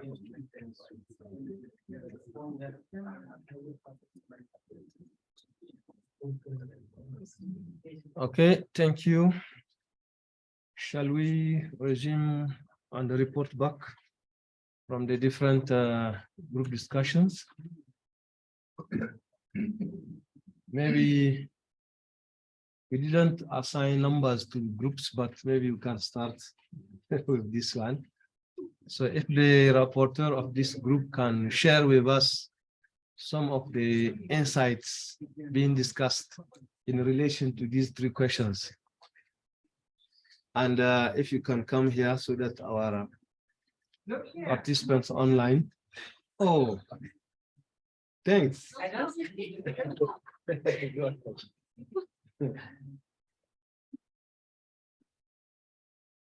Because I have very short memory, so I wanted to make sure I remember everything that the group said. Okay. So my group has the first questions sharing. How can we as universities help government to access funding? We thought that we acknowledge that the university have already the strong technical capacity.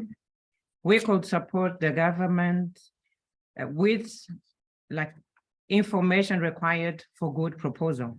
It's like we know most of the proposal, they want you to write a rationale, they want you to develop a theory of change, which is very strong for the case, which is lacking to the government. But we can, with the data that we have, support them developing that part of the proposal and making them more successful for getting the funding. We think that technical capacity, I mean, yeah, it's crucial. But we think as well that having, let me see, we had the capacity, then we have the universities formal engagement part with the governments, which also eases us to share the partners. We have government cooperation partners, but we have as well as university bilateral cooperations that we can also benefit the government. The example for Mozambique, I mean, we have specific cooperation with some governments, which we push the government to benefit from. But we have Rwanda, which is the other way around. Through the MAU, the government can source resources to the university. So we think it's both way sharing that component. We think as well that having MAU, it's very good step for us for that engagement and also having that positive turnover into the cooperation between university, but also training more staff and also improving the general capacity in the country. What's our attributes? We thought we have MSc, BSc, or other PhD climate-related programs. So we have been developing lots of curriculum in the individual countries. We think that it's one attribute that we have the capacity and we can also serve. We have as well the formal agreement. We have the connections that can benefit the government and vice versa. We have also something that we discussed. It's different between country, which is university autonomy.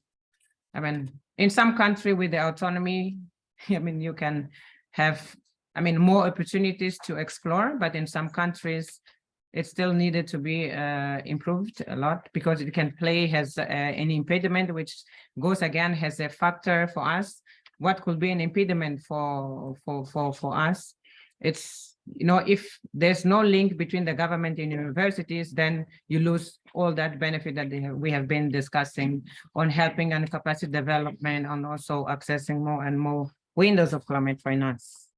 Then we thought the other impediment is capacity, universities' capacity, which also translates to the other stakeholders' capacity on climate finance, the short courses on climate finance, loss and damage, evaluation, but also we have like ecosystem services evaluation, which is also lacking for most of us, including climate modeling. So my colleagues, it was fair? Thank you. Thank you very much. If there is no additional point from the other group members, we can move to the second one.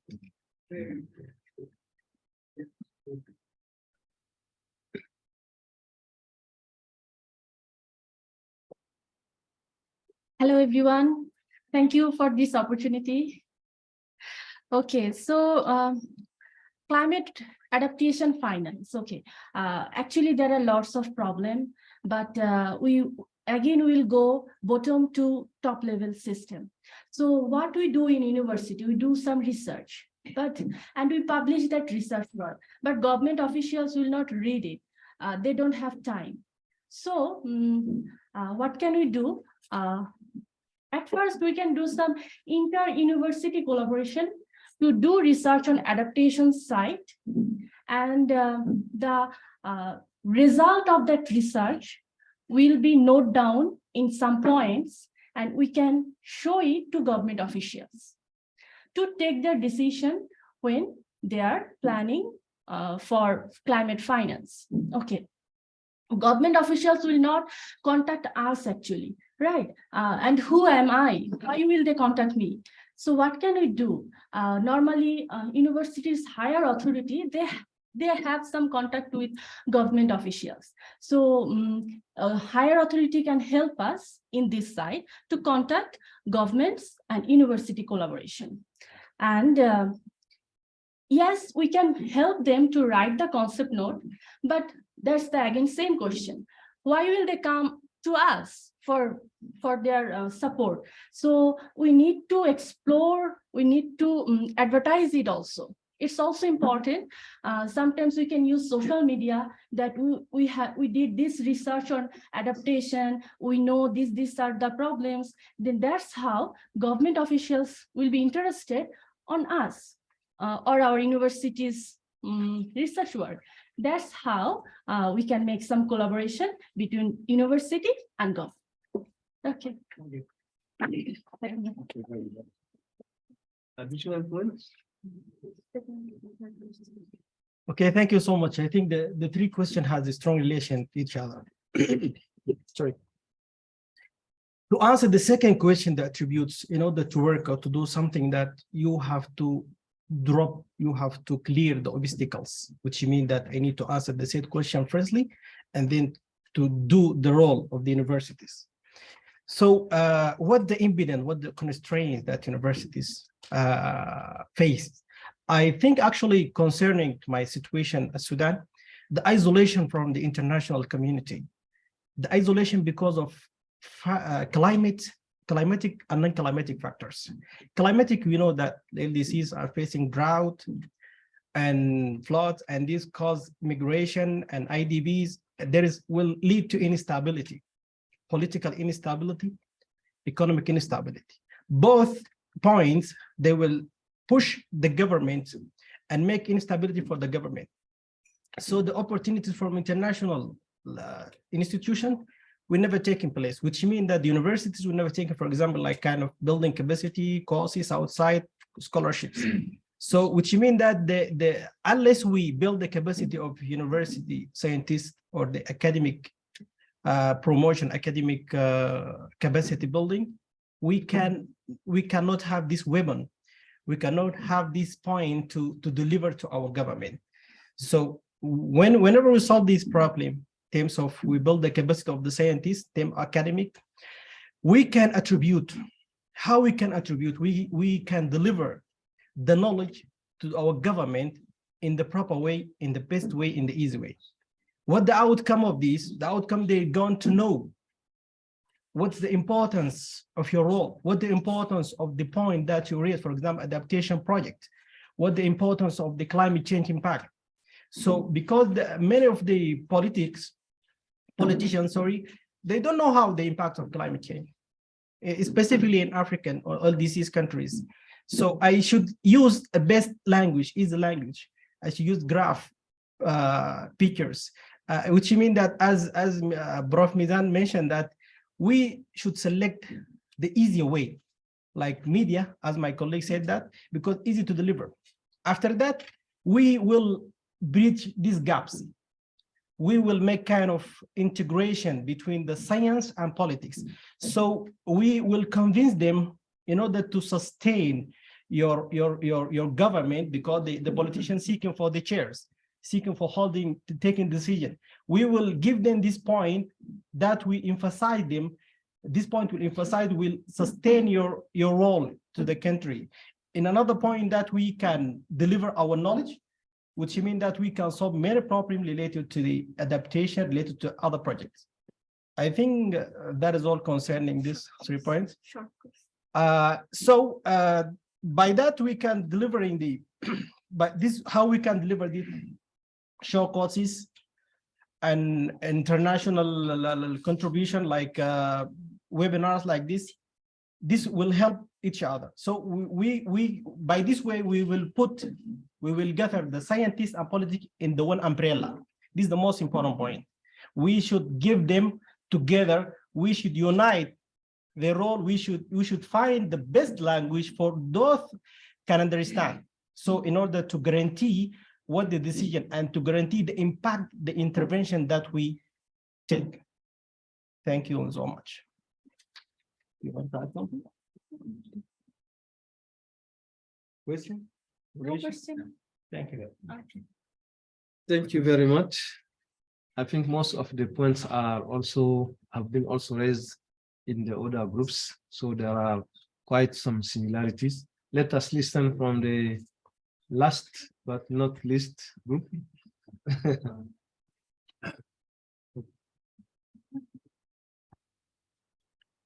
So being the last one to speak, I think I don't have much to say because others have already done so. So in response to the first question, so we have come up with several points. So first of all, you need to do the university can help the government in 2 levels broadly. First one is at a higher level, where you sensitize the higher level government officials on why they need to do climate adaptation project. And to be more specific, the first one should be identifying the potential sources of existing sources of finance. For example, what they know is mostly about GCF and the big funds. And then what university can do is identify the existing sources and how to access them as well. And in terms of raising awareness at the higher level, this is also important to show them why they should do it, what's their incentive to do these projects. So to that end, one thing that university can do is create agenda specific to the constituencies of the parliamentarians and parliamentarians. So in doing so, journalists can also play a role. For that, journalists should be engaged with the universities, so that, for example, if they keep writing on one specific issue, maybe specific to a constituency, then that issue comes to the front, and the politicians as well as bureaucrats, they will be more eager to work on that. And in terms of building specific capacity, it's essential to build capacities of the technical capacity of the mid-level staffs, as well as the local government ones who implements the projects, and for the national level ones who prepares proposals and also when preparing proposals, since universities have evidence and other scientific aspects required for preparing proposals, universities can support to that end as well in developing projects. And then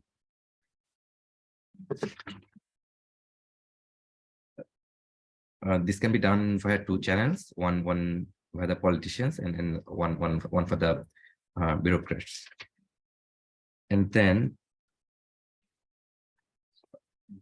in response to the second question, so it's very important to establish credibility at the government level about your university, that why they should be willing to reach out to you for support.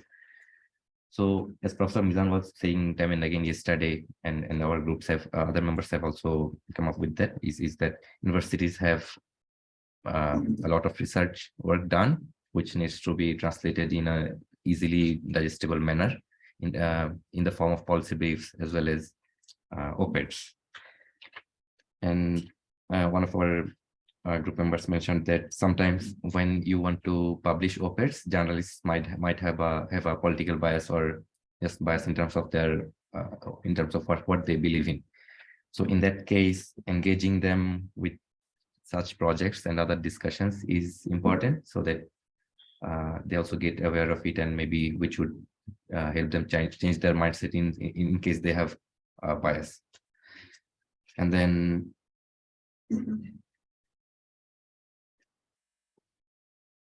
in response to the third question, what impediments may exist? So the first one is that for doing the work that I mentioned for the second question, such as translating research into policy briefs, that needs your time and then resources, and universities lack resource for research. So to overcome that, you need to identify sources of finance for your own research as well. And then for that, you can it's good to establish a relationship with the government as well as other bilateral funding partners such as CEDA, USAID or NORAD, etc. And then the other constraint that the universities have is time constraint, because they have a lot of other things to do. For example, faculty members, they need to take classes, grade exam papers and all. So to that end, probably that's where the role of think tanks come in. You need to allocate enough human and human resources and time as well for doing this kind of work. Have I missed anything? You can add. Can I just Hello? just on the this is quite loud, I think.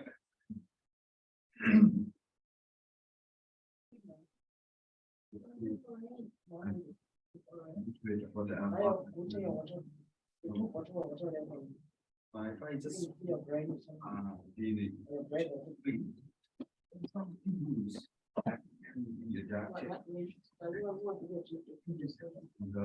we have lots of research work done, but we need to convert that into policy briefs. We have lots of research done. There are theses, but they are sitting in the shelves, right? We are not using it, and we don't know how to use it as well. We don't have capacity on that part to convert them into policy documents, and we have lots of work done. We need to convert that. That's suggested, why don't you convert that into policy briefs, as well as newspaper articles that can be, consumed easily by the general public. That's the number one, I think.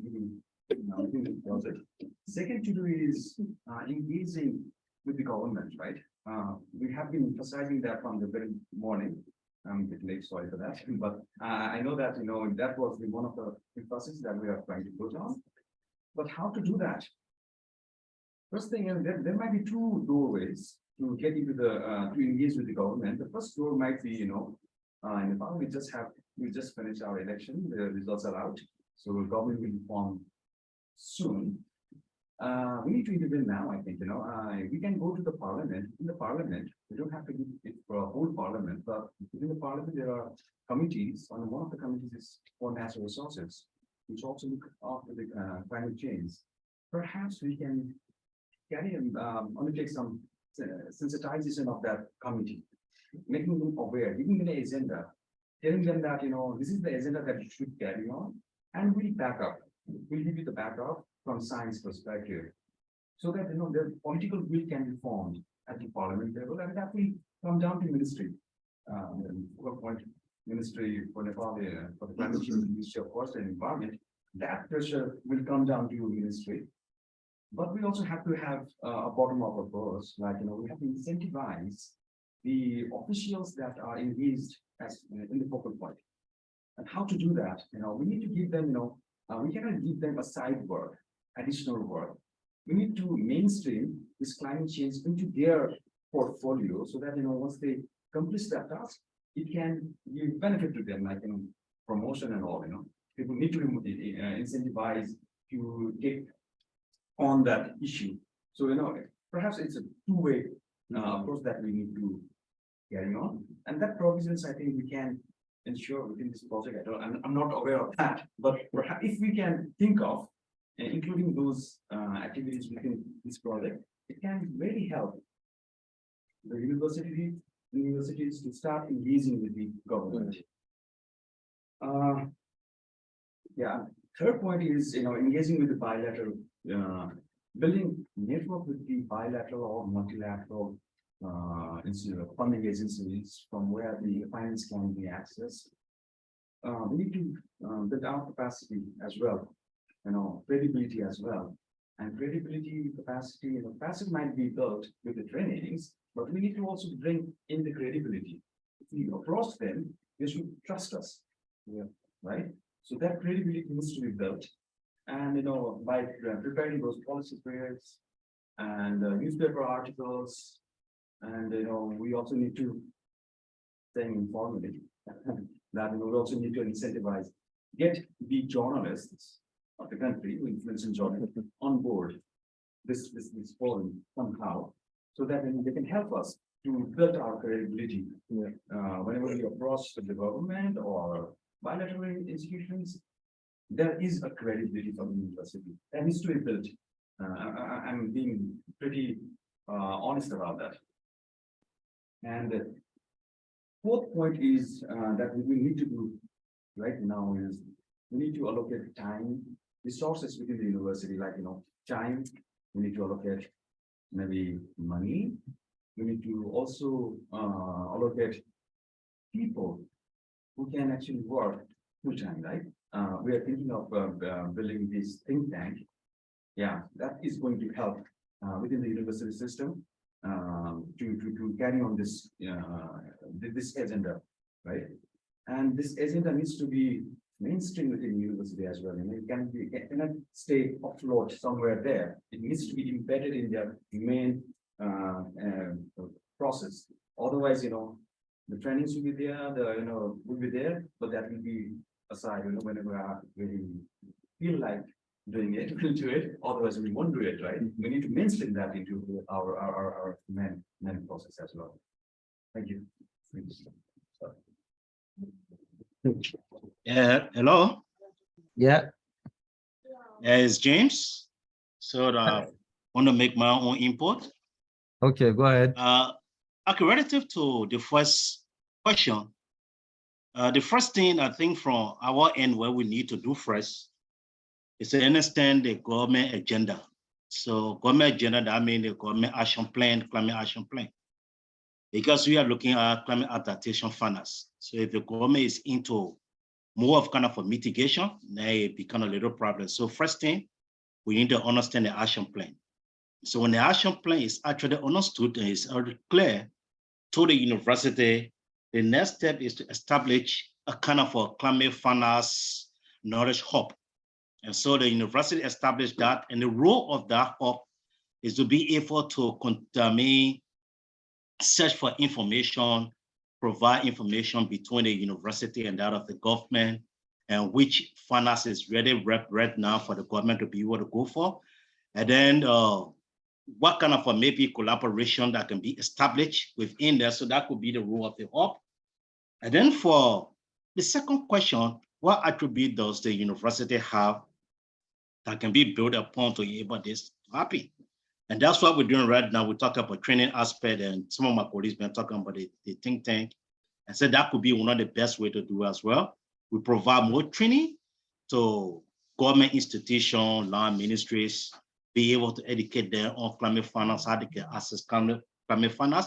At the same time, they're collaborating with the hub that will be established at the university. And then we'll have that kind of a strong collaboration between a kind of a partnership between university and government. So if you even provide the training and no partnership between them, it becomes a serious problem as well. Then you're going to have a gap. And so if you provide the training, even if you create a hub and no partnership, there is also become a gap. So there should be that partnership between the government and that of the university as well. And then we already talked about more trainings to government. And then the third questions is something that sometimes universities will say, yes, we can do this, and the constraint may be there and they not want to identify that constraint. And so before you do that, you need to look at first your capacity. So is a university capacity that may have the capacity to be able to undertake the thing? So if yes, then that's one of the best ones. But if no, that becomes a constraint. And then we need to have a kind of an MOU, because in the absence of the MOU, one person may say, look, I think we need to go this way, we need to go that way. So a kind of a real working MOU. Sometimes you can sign an MOU with some ministry or maybe land ministry. And when it comes to the finance aspect, they tell you, say, look, we'll go on our own. And so the MOU should have a kind of a strong backing, either from some type, even if they come from the legislation to come over, some strong backing that at least in the era of the finance era, nobody want to deviate from each other. So that could be a good thing to do. Because most time, especially my country, it may just bring it to my country. So you could provide maybe the training and thing that maybe after the finance may come up, the land ministry could say I could go on my own. You can't force them to say, look, we need to partner together and be able to do what we need to do as well. So that could be the MOU. And then we need to build more capacity, both at the era of the university and that of the government as well. Because if no capacity there, it becomes a serious problem as well. It's all more like we're doing one training on this climate health issue, and then they brought in about the additive capacity. And so in the absence of capacity, and so what we're looking at community, and they say if the capacity is not the community, then it becomes a serious problem for you to really carry on the climate process into the community. So it's the same thing with government and the other university. So we need to build that capacity. So the capacity shouldn't just be on one side, it should be on both sides. So when the capacity is built, then you find out that communication between both the ministry and the other university will go on smoothly. But if the capacity is not there, while the university is giving one statement, somebody will be giving something different as well, because somebody's not understanding each other. And so I think that should be something that we need to look into as well. So the most important thing is for us to know first the agenda of the government. The university need to know the agenda. And so if the government is in the mitigation, then it becomes a different thing. If the government is in the adaptation, we'll talk about adaptation finance, then government, you can move into it as well. And then we need to establish that kind of a hub, climate finance hub within a university that will always have that relationship. So that could be my contribution from my end as well. Yeah, thank you very much, James, for reporting, I would say, on behalf of the virtual group. And thanks a lot to the other groups who have shared their insight on these 3 questions. I had in mind that there are many similarities between the different groups, issues related to capacity, issues related to formal agreement with MOUs, issues related to resources. But one issue that kept my mind was related to this role of communication that the university has to play, a role that I can say it is also looking like a role of translation of existing research into something that government officials and policymakers can digest and understand. My colleague Serge has been taking note of most of the points you have shared. I think in case you have any written note from your groups.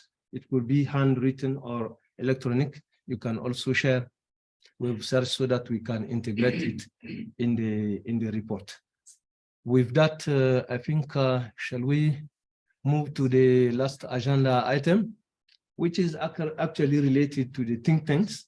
And most of the reports from your groups have also mentioned the idea of these think tanks. Let me move to the last slide. Dear sir, may I come in for a question? Yes, please. Okay, first of all, good morning, good afternoon, or good evening to all member and participant. My name is Nur Ahmed. I am from belong to Kabul University, Afghanistan. I would like to all the important discussion were done actually, and all my question and my concern, and also the what I needed was solved through the discussion happen and through the presentation. I wouldn't like to repeat all the important point, but through the assessment of the institutional and policy mapping, we found that Afghanistan context, some the legal framework of the environmental and climate change mitigation adaptation related legal document are incomplete, some are not developed, and some are need to be developed. Therefore, it is why the legal document in Afghanistan, it is some is developed, some important is even not developed, and some are in drafting phase. The main reason that we find it that the insecurity in the country, instability in the government, and also lack of political will and of the previous government, actually all what I'm talking from the Islamic Republic of Afghanistan, not the current Taliban government, and also the financial constraint. It was all the reason that some main document is not developed, like NDC and INDC is used in the UNFCCC database instead of NDC, and also the national strategy for the climate change, and so on, a number that I pointed out in the report, and I am updating the report. I will send it to you for all information is included in that. Actually, the important job that we summarized, that what we will do, the important job that we will do is the working on the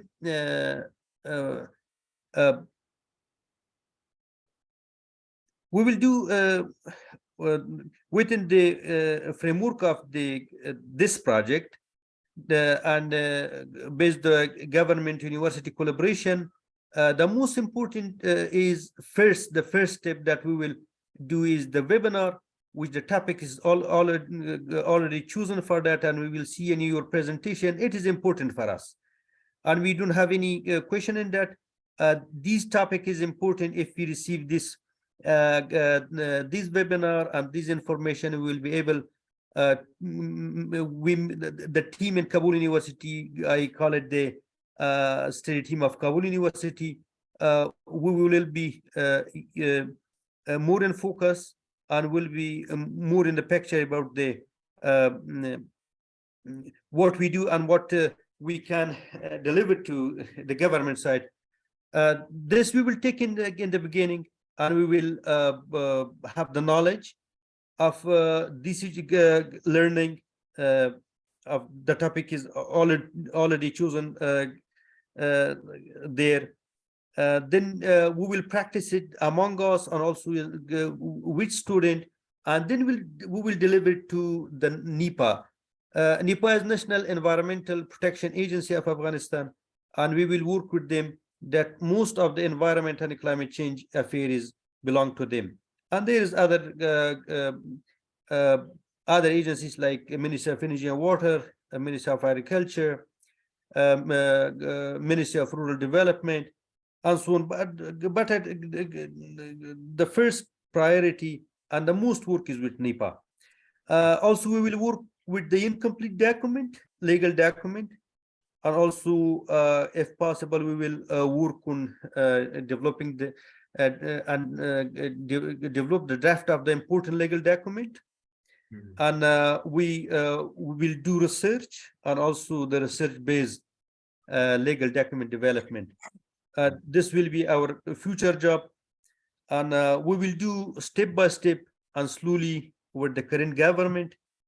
Also, the communication with the current government is a little bit tricky, but we will do like our best to slowly work with them to bring them to the main point and the national interest, which is back of this implementation of this project, and a very important project in this moment of time, which all environmental development work in Afghanistan is actually stopped, and there is scattered little work is done, but it is not more basically like that. This project will consider our frame a very important job for the environmental sector or the climate change adaptation and mitigation, especially the adaptation sector, which is very important. And we will take it serious, and we will convince the government side to work together on this topic. Thank you very much. This was all my information that I would like to share it with you, and I pointed out and write on all this information and update document, the policy, the institutional policy mapping, and I will send it to you, and it will be put in the picture. Thanks. Okay, thank you very much for this feedback from Afghanistan. We have all acknowledged that working with policymakers is not so that easy. We also understood that countries are at different levels of progress. I understood that with the case of Afghanistan, maybe some legal documents are still to be developed. And I think this could be an opportunity for you to start raising the awareness of government officials around the importance of these legal documents, so that this can be an entry point for you to engage right now with your government at national level.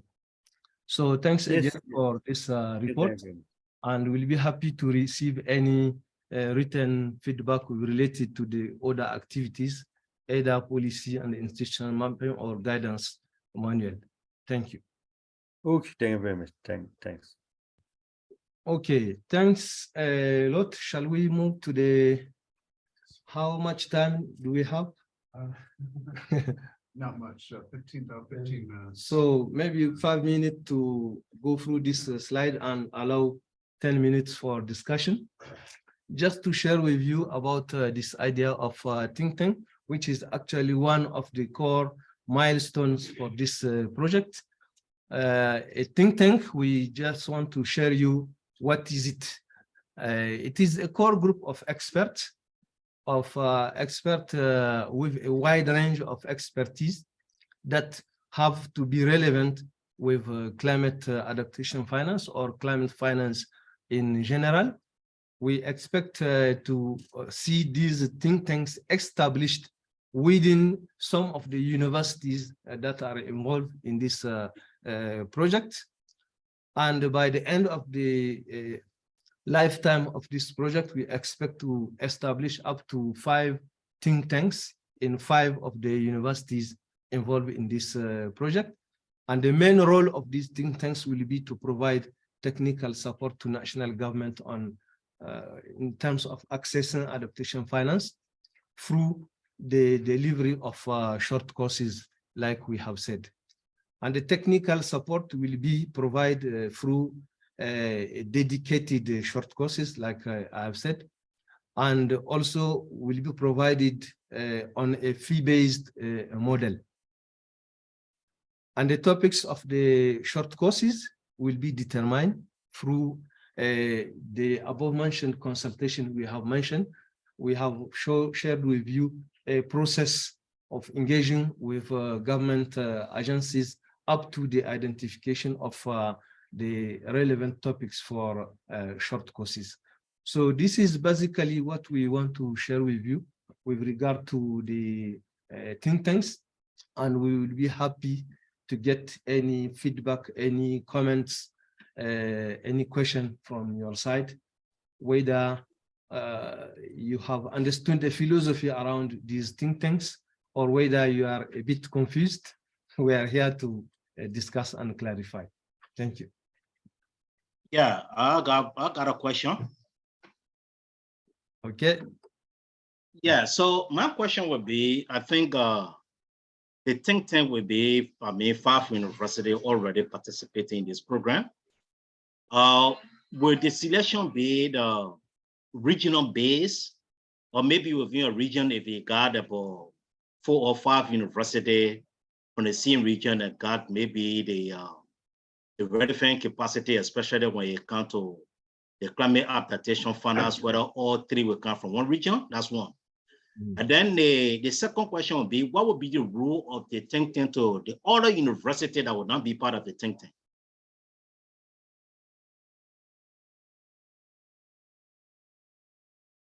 Yeah, sorry, if I understood the second part of your question.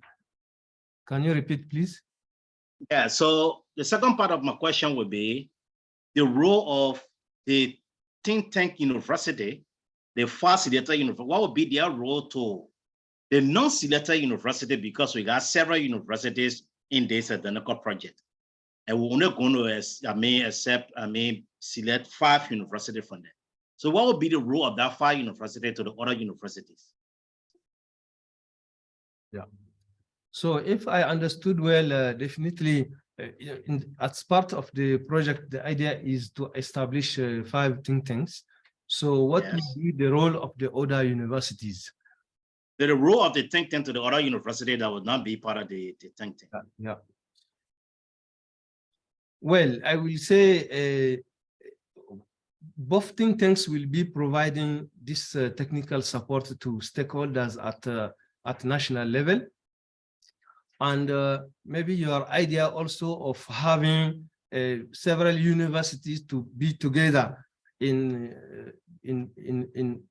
building maybe a regional think tanks, that could be also an idea of ensuring that the different think tanks are collaborating each other through the same goal, which is about building capacity of stakeholders at either national or regional levels. We also understood that even out of this project, other think tanks are already existing, and they are also providing this support to LDC countries, which is a support which is really needed. The project itself will not maybe fulfill all the needs, so definitely we will need other universities and other think tanks to be there, as well in terms of providing this kind of support to LDC countries. So far, we have up to 46 LDC countries, and in this project, we have only 14 universities from LDC countries involved, which means the need is huge, and the more we have other think tanks, the better.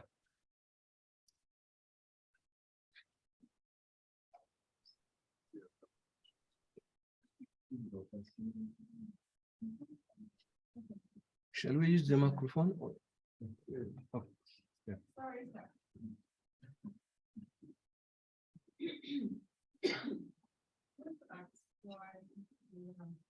Loudly, please.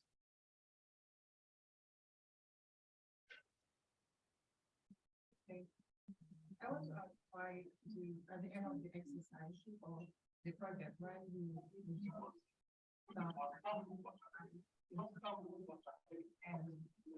there may be, what are the criteria that we were looking to select those? May I have to? Yeah, ask go you a ahead. Question, actually, thank you. I just want to pursue that question, why 5 think tanks? Maybe, I'm just guessing that maybe it's because of the resource constraint. But, why should we narrate this in a way that, we only have 5 think tanks? All the university can start building think tanks. Maybe this project can support only 5, right? But, we can support all the universities to start building the think tanks. Maybe we can use that narration in the project document. And second point, if I may, you also mentioned fee for service based think tank, right? The think tanks will offer their services based on fee. Can we come up with some other alternatives of compensating for their services?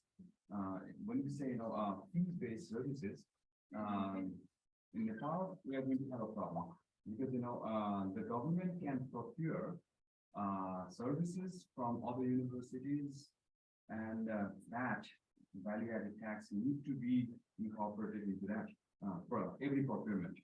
And universities in Nepal don't have to register in the VAT, we have different system. So that procurement system needs to be readjusted. If we start narrating that, the services provided by think tanks will be serving people, fee-based, then we might have to come up with different narration, I don't know, or alternate. Thank you. Yeah, go ahead. Yeah, under the project, we have 5 think tanks mentioned. This is just the beginning because not much resources are there. And each university should have a think tank. Because faculty members do research and teach. These are the two tiers of a faculty member. If you don't generate new knowledge, then you are not an effective professor. Okay. And for that, you need also to have a think tank comprising of different colleagues, not just from your department, but across the disciplines. The first point mentioned, because climate change is multidisciplinary, interdisciplinary. So in your university, you need to have a core group of experts coming, someone from economics who is doing research on economics of climate change, and political science expert who is doing about governance of climate change, both domestically and international. So that is one aspect. Another aspect is not all 15 think tanks or 14 think tanks are the same level. So this project proposes to pick up first 5 think tanks, for example, who have already established some level of credibility, and those 5 think tanks can have other brother sisters along in next future years, for example.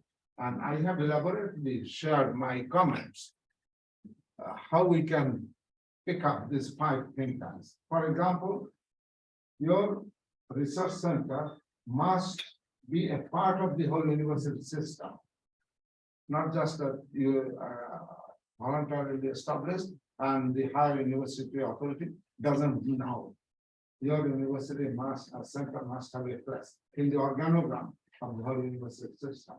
Then the second criteria, if we choose this 5 out of this 40, 50, whatever, then the track record of that thing, that how much you have been working with donor-supported projects or domestic projects, because Bangladesh government, Nepal government, and any government implements many different projects, either based on domestic resources or with donor support. And they need academic intellectual support for doing some assessments, scientific studies. And so that should be another criteria, what level of involvement you have with the international donor-supported projects, how much work you have done with them, and how much with the domestic government projects. And third category I mentioned, I don't remember exactly how much. So these should be the certain criteria to pick up 5 out of 14. And about fee base, for example, government doesn't have any system to provide you directly fee. So what way you can generate money is through donor supported projects. You are given, for example, $2 lakh. Okay, so that is a fund that you get.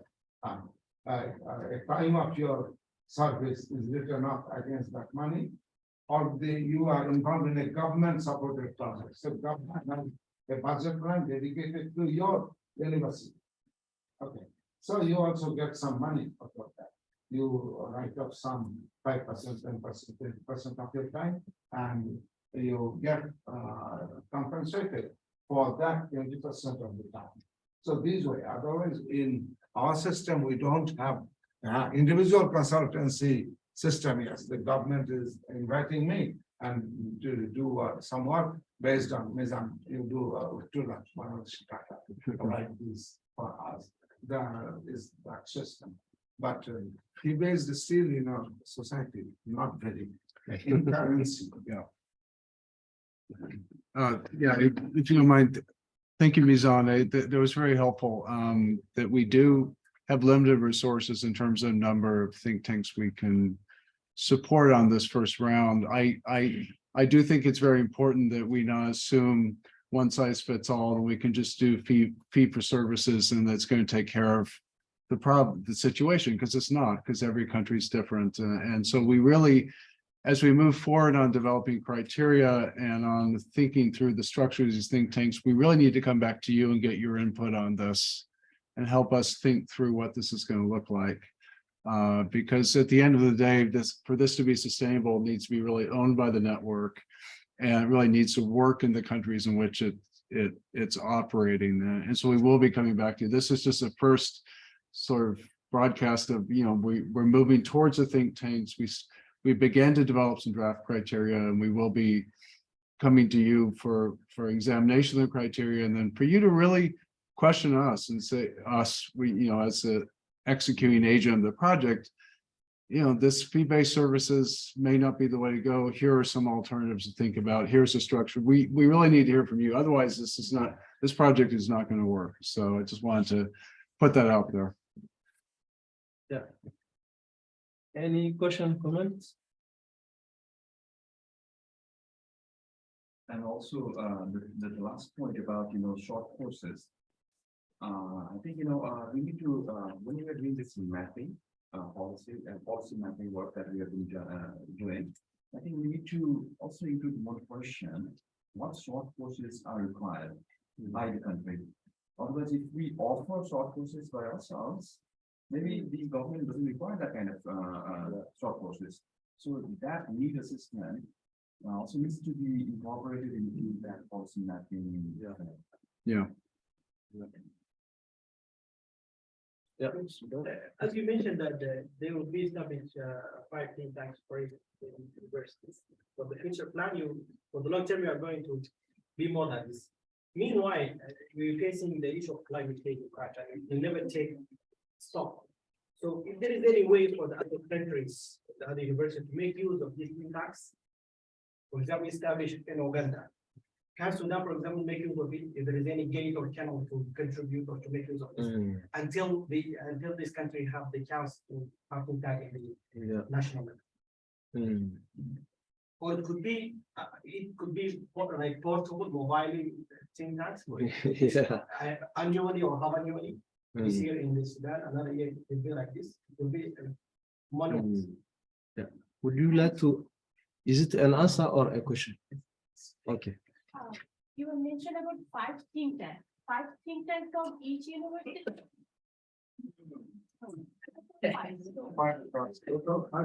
5 across the 14 countries.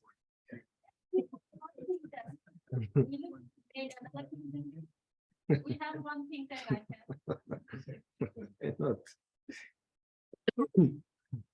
That kind of think tank should expect every university should have. Yeah. We are not competing.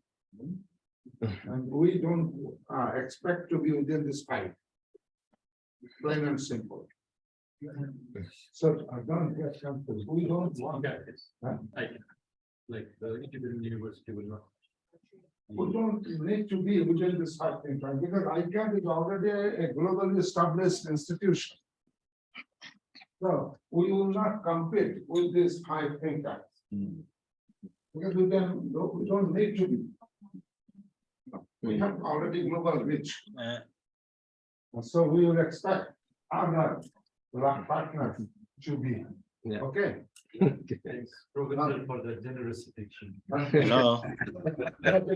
Hello? That's generosity, because we have been working for the last many years. So ICCCAD is known, we have established our credibility both nationally as well as internationally. Because in Bangladesh, we have the #1 convening power among all the think tanks. We have several other think tanks also. But we have the #1 convening power with the government. And we have around 10 memorandum of understanding, formal agreements with many different ministries and agencies, including Foreign Ministry, Planning Ministry, Finance Ministry, Local Government Engineering Department for implementation of LLA. Okay, and internationally also, we are trying to, we are able to mobilize funds. We will not have dark of funds. So we will not be a competition. So there is someone who wants to go in. Yeah. There is someone. Yeah. Yeah, go ahead. Yeah, okay. Yes, James. I think with the slide I'm looking at right now, I think looking at the think tank, bullet number 2 is very, very fundamental, very important in establishing the think tank. Like you said, you got 14 universities, and we're already established that you're going to have 5, which is a fact. So you can, I mean, all the 14 will not be a think tank university. And the major thing there is you need to have a wide range of expertise relevant to climate adaptation finance. So from my own point, whatever any university that be established as a think tank university, you need to maybe be able to build a capacity for other universities to be able to have some wide range of faculty in terms of the climate adaptation finance. I think with that, I think somebody said about sustainability, then the program will be sustained. Because if you build a think tank for UNI or university and that information is not being passed down to other university, the day we come back again on something like this, you're going to find out that other universities will be far ahead while you're going to have other universities will still be growing. So they think about it where we are right now, the think tank university will need to help to build the capacity of other non-think tank university to be on par with them. So when we come back again, in future, then we don't have to deal again with climate adaptation finance. We can be thinking about something else again. That's the only way we'll be able to sustain the process when it comes to climate change. Thank you. Yeah, thanks a lot. I think all of these good points we have taken note that will be really useful for the future of the project. But maybe to quickly come back to the issue of 5 think tanks out of the 14 universities.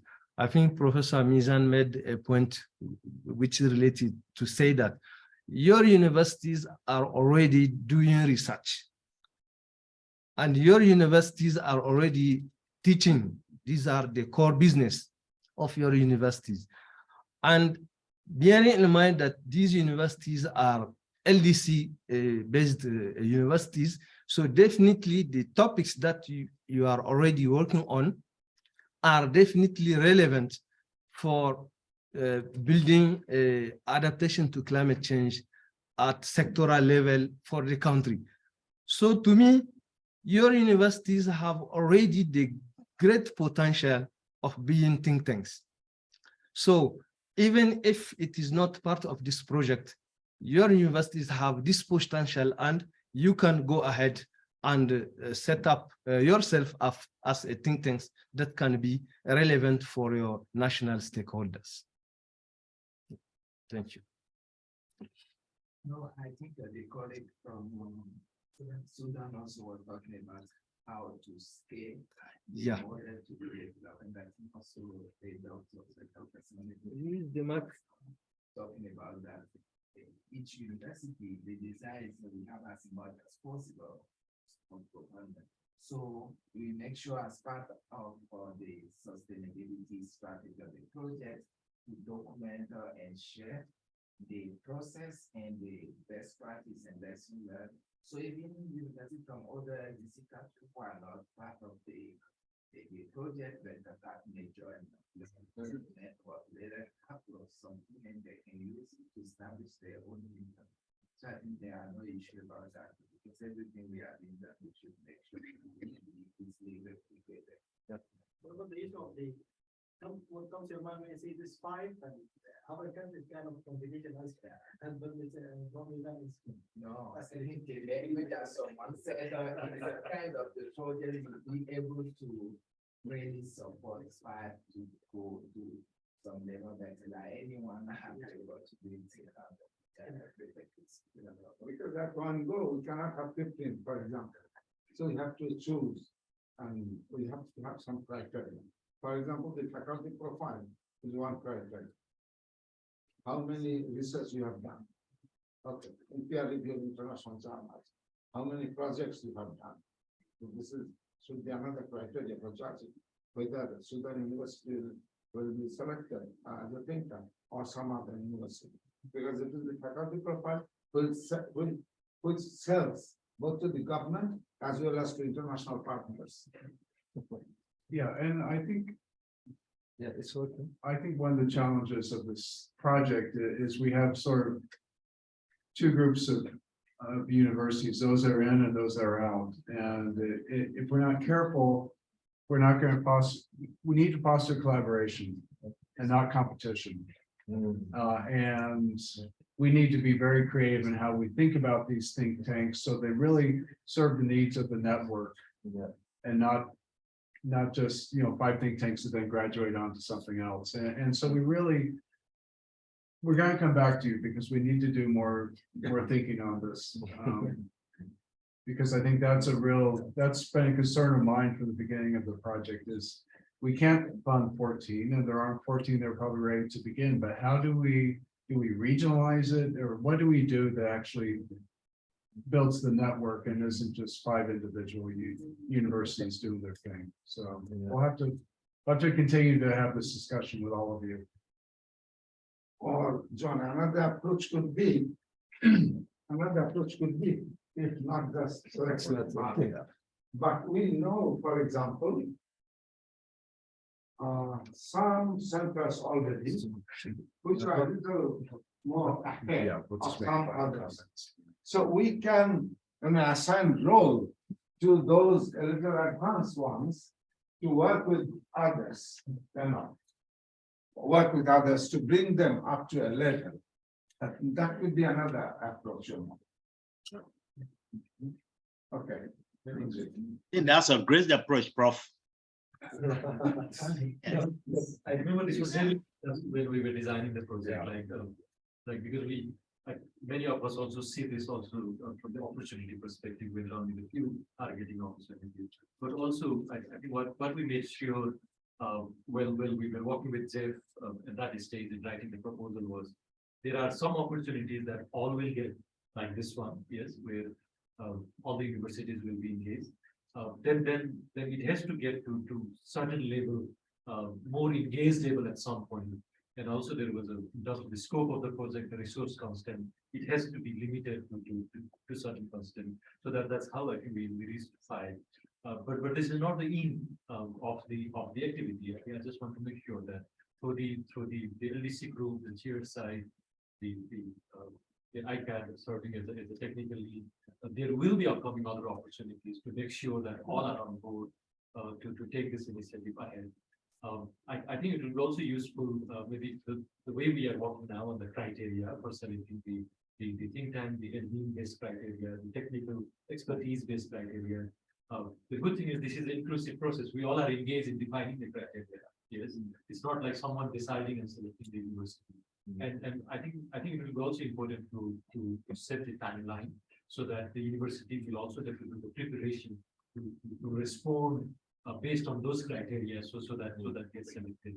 But also taking Professor Mizan's points, I think among the 14 universities, we are at a different level. Some of the universities may not need the resources that will come from the think tank. Yes. So let's also think from that perspective, and I really appreciate the independent university bringing that perspective. Let's also think about the universities like who are at the different, who are dealing with the different circumstances, who need more resources. So we discussed about those criteria about how it is done. So maybe by in the next few days of the week, if we can share with colleagues the timeline, what needs to be done by respective universities to respond to be a think tank. I think that will be important. My final point, I think, it's not just being a think tank, it comes with a responsibility. Yes, like a company, you want to be a think tank, but it's coming up with a big responsibility. You need to prove yourself to inspire others. Yes, so let's also think that. It's my last point when I got. Sure. Is the criteria of the need to look at the countries taking place in terms of because there is most vulnerable countries in the capabilities. I mean the record of the sharing application they might delay. I think GTS can find some way to raise the level of academic to get intervention as quick as possible, because as I said, climate change will never wait until we catch these countries. The vulnerability would be moved in the consideration. I think on this point, I can only say that from my involvement in the climate negotiation, if you bring the vulnerability context, that gets the discussion was very complex. Like it's not only among the LDCs, but among the 132 developing countries within the G77 inside. When you bring the vulnerability discussion, like it's a different example, but they present it like in the community context. Who is more vulnerable? Everybody has their own example. Yeah. So I think we can present that. I think that makes sense. We can, because the criteria, it will not be based on one criteria. Yes. So there will be a number of criteria. So I think may not be explicitly vulnerability, but I think that the many essence related to vulnerability can be included. Yeah. Because at the end, it has to make sense to the country who need most. Yeah. I mean, here the priorities for the right in the criteria, the vulnerability and the another criteria. Because the vulnerability, because in COP27, the Los Angeles, they focus the funding on the most vulnerable people, regardless of the then. Just to say that, fully respect that, but if you have to start listing these 14 countries based on who is most vulnerable, even by the end of this project, we'll not finish this discussion. Good point. All right, I think we're going to move to close. And I realized looking at this PowerPoint, we do have just a bookkeeping administrative thing related to the questionnaire that Chipo sent out on gender equity and social inclusion, and just noting that there are 6 countries up here that we're still waiting on inputs on. And I figured since we had everyone here, we would go ahead and let you know that. So she'll be back in touch with you about that. And I'd like to invite my colleagues to come up and provide any final comments. I'll go first. I'm very, very appreciative of our half day together. I really wish we had 2 days together to really sit down and work through this stuff, because we really need to get your input, build the trust, build a sense of common purpose. And we don't get that over Zoom and email. So I really value the half day. We're listening to what you're saying. We're reflecting on it. We'll go back to UNEP with some ideas about how to potentially modify the project going forward. We don't know how much luck we'll have with that, but we do hear that there are some real concerns, but also hopefully some good opportunities as well. So thank you very much. And Musa, Serge, and Mizan, if you want to make some final comments, that would be great.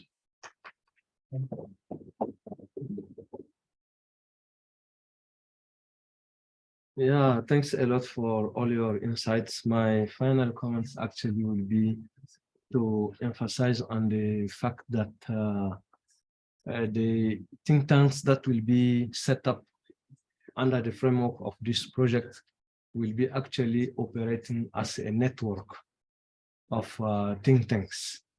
And when we talk about networking, it means we are open to collaboration. We are open to supporting each others. This is one. The second point I want to make is to say that, like you have also understood, actually, many think tanks are already operating. I can recall, in addition to the case of ICCCAD, recall, for instance, the nationally designated entity or the accredited entity to the Green Climate Fund of Senegal, for instance. This entity has been providing technical support to several other countries in West Africa so that they are getting accredited. To me, this is also a kind of think tank that is actually being used by the other countries in the sub-region of West Africa.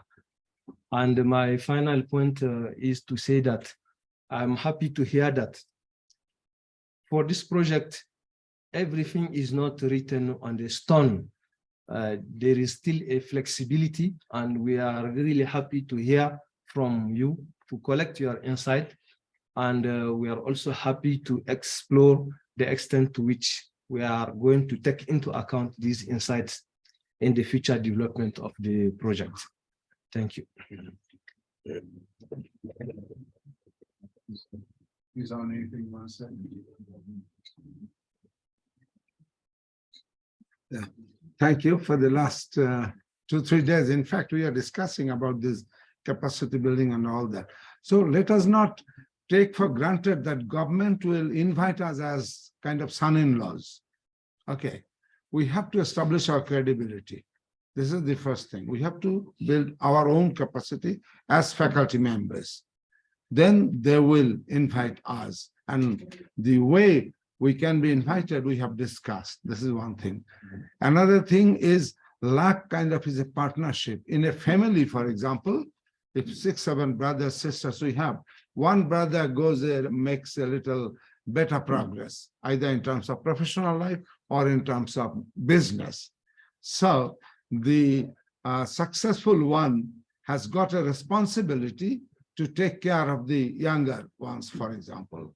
So LUCCC, I believe, must work with that philosophy, because we are a family, a partnership. So few of the think tanks or research centers in Asia and Africa may be a little further than others. So our responsibility is to bring those, leaving a little behind to a certain standard. And my third point is do some homework as based on the 3 questions that we have discussed, start acting along that line, so that, because if you want to establish your research center internationally, you cannot do it. You have to do it first at your national level. Then donors, bilateral, multilateral donors will come to you, because that is the center that government listens to and government has good collaboration with. And those multilateral agencies and INGOs also look for kind of nodes, research centers having good relationship with the government, because government is their political partners. So thank you very much. Just before we break, Fahid is going to show us the portal. If you want to. I'll let you. Can I use it? Yeah, yeah. Sure. Go ahead and just type that in.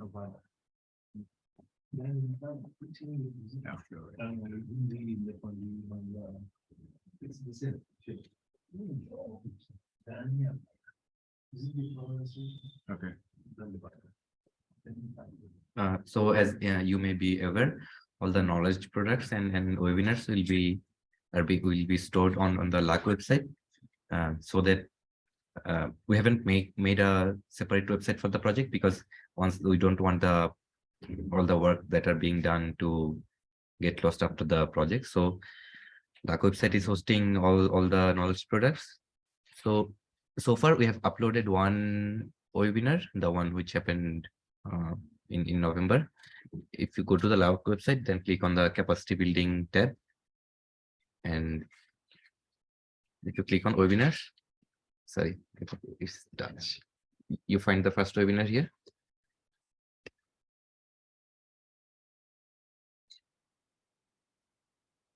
So this will take you to the webinar page. You can watch it here or directly on YouTube in the in LUCCC YouTube channel. We just opened a new LUCCC YouTube channel. And you will also find the PowerPoint presentation at the bottom of the page. You can download it, disseminate it. So I would request you to disseminate the webinar amongst your colleagues and students and whoever you like. Thank you. Thanks. Okay, thank you. We'll break for lunch now. Thank you again for interesting and productive half day. And we need to do more of these. We need to figure out how to have more time together to work through this. And let's keep the communication going, and we'll look forward to more one-on-one discussions with you and group discussions as needed to move this process forward. So thank you. And my thanks to those who stayed online for 4.5 hours, James and Nora and Chipo, thank you very much. And wishing you all a good rest of your day and safe journey home. Thank you. Oh, and we want to group photo. Where should we do it? In here? Right here. Okay, we're gonna do a group. You need logo and all those logo. Yes, we can put the logo. Okay, okay.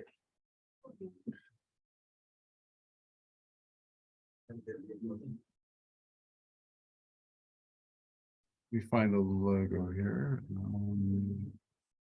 Back to here.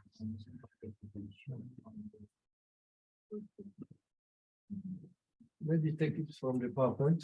Yeah, that's where I'm going with it.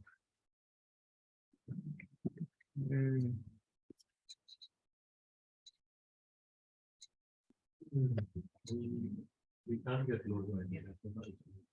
Oh, it's a little distorted. Actually, let me. All right.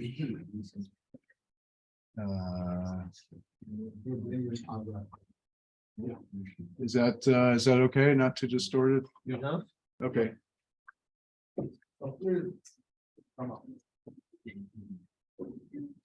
Who's going to take this? Excuse me, can I have a quick question? If anyone hasn't received one of this, please let me know. I've already. If you want to have the second one. Yeah. So who's going to take it?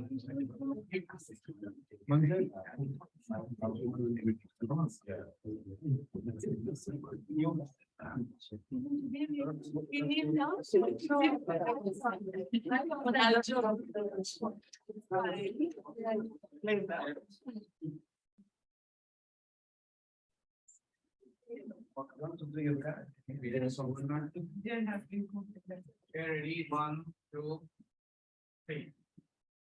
Oh.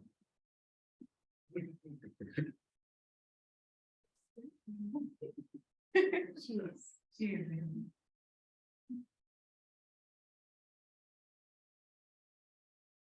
Okay. Thank you.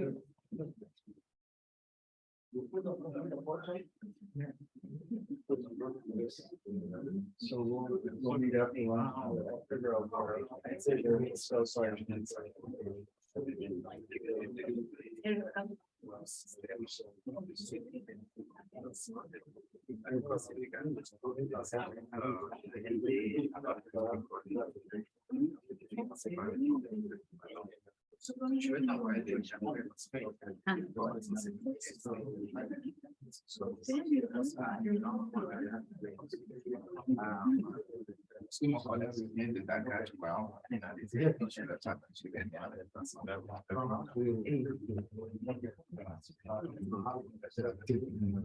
I may be clear, yeah, like, sir.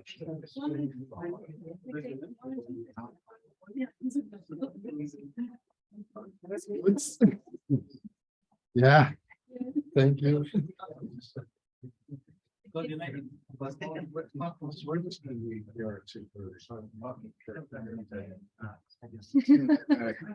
We are just taking pictures. Oh,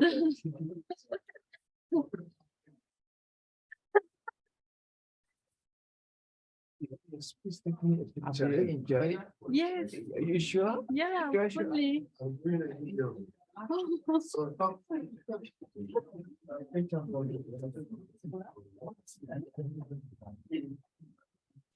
This is the president. Like this. Yes, come on.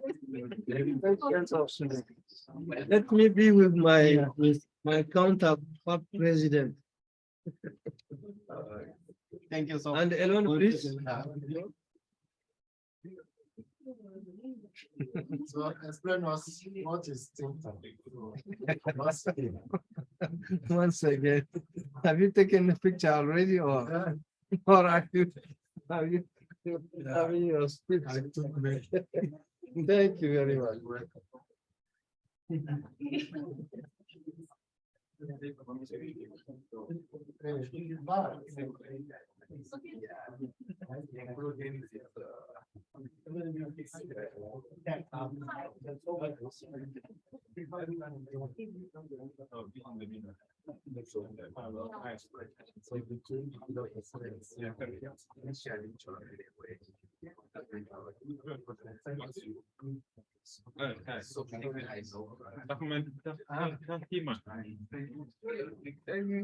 But even I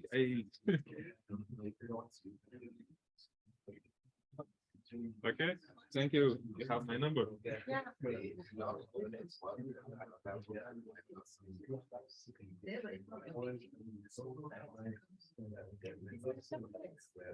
You think our country is from Bangladesh?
Yeah, but I tried many, many times.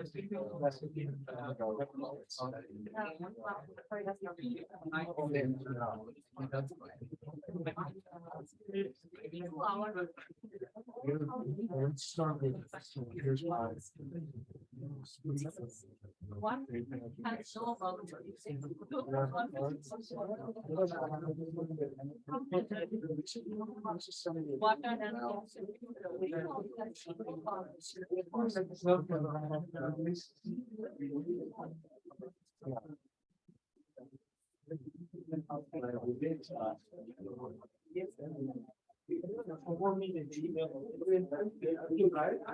Yeah, let me find it. I don't have your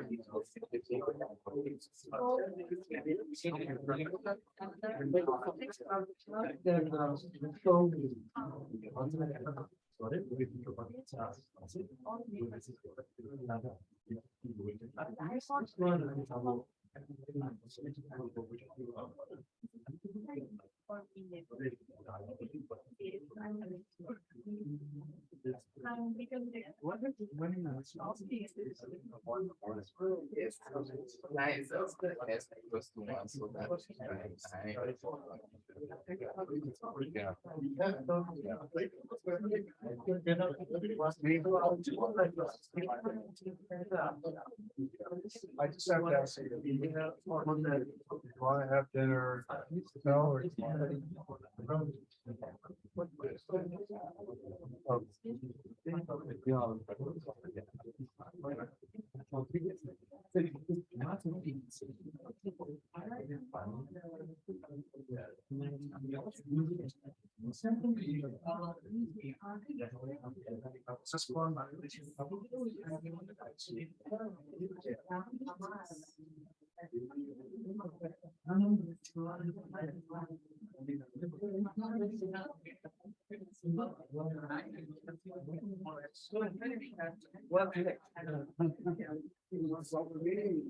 at 2:30 back at the.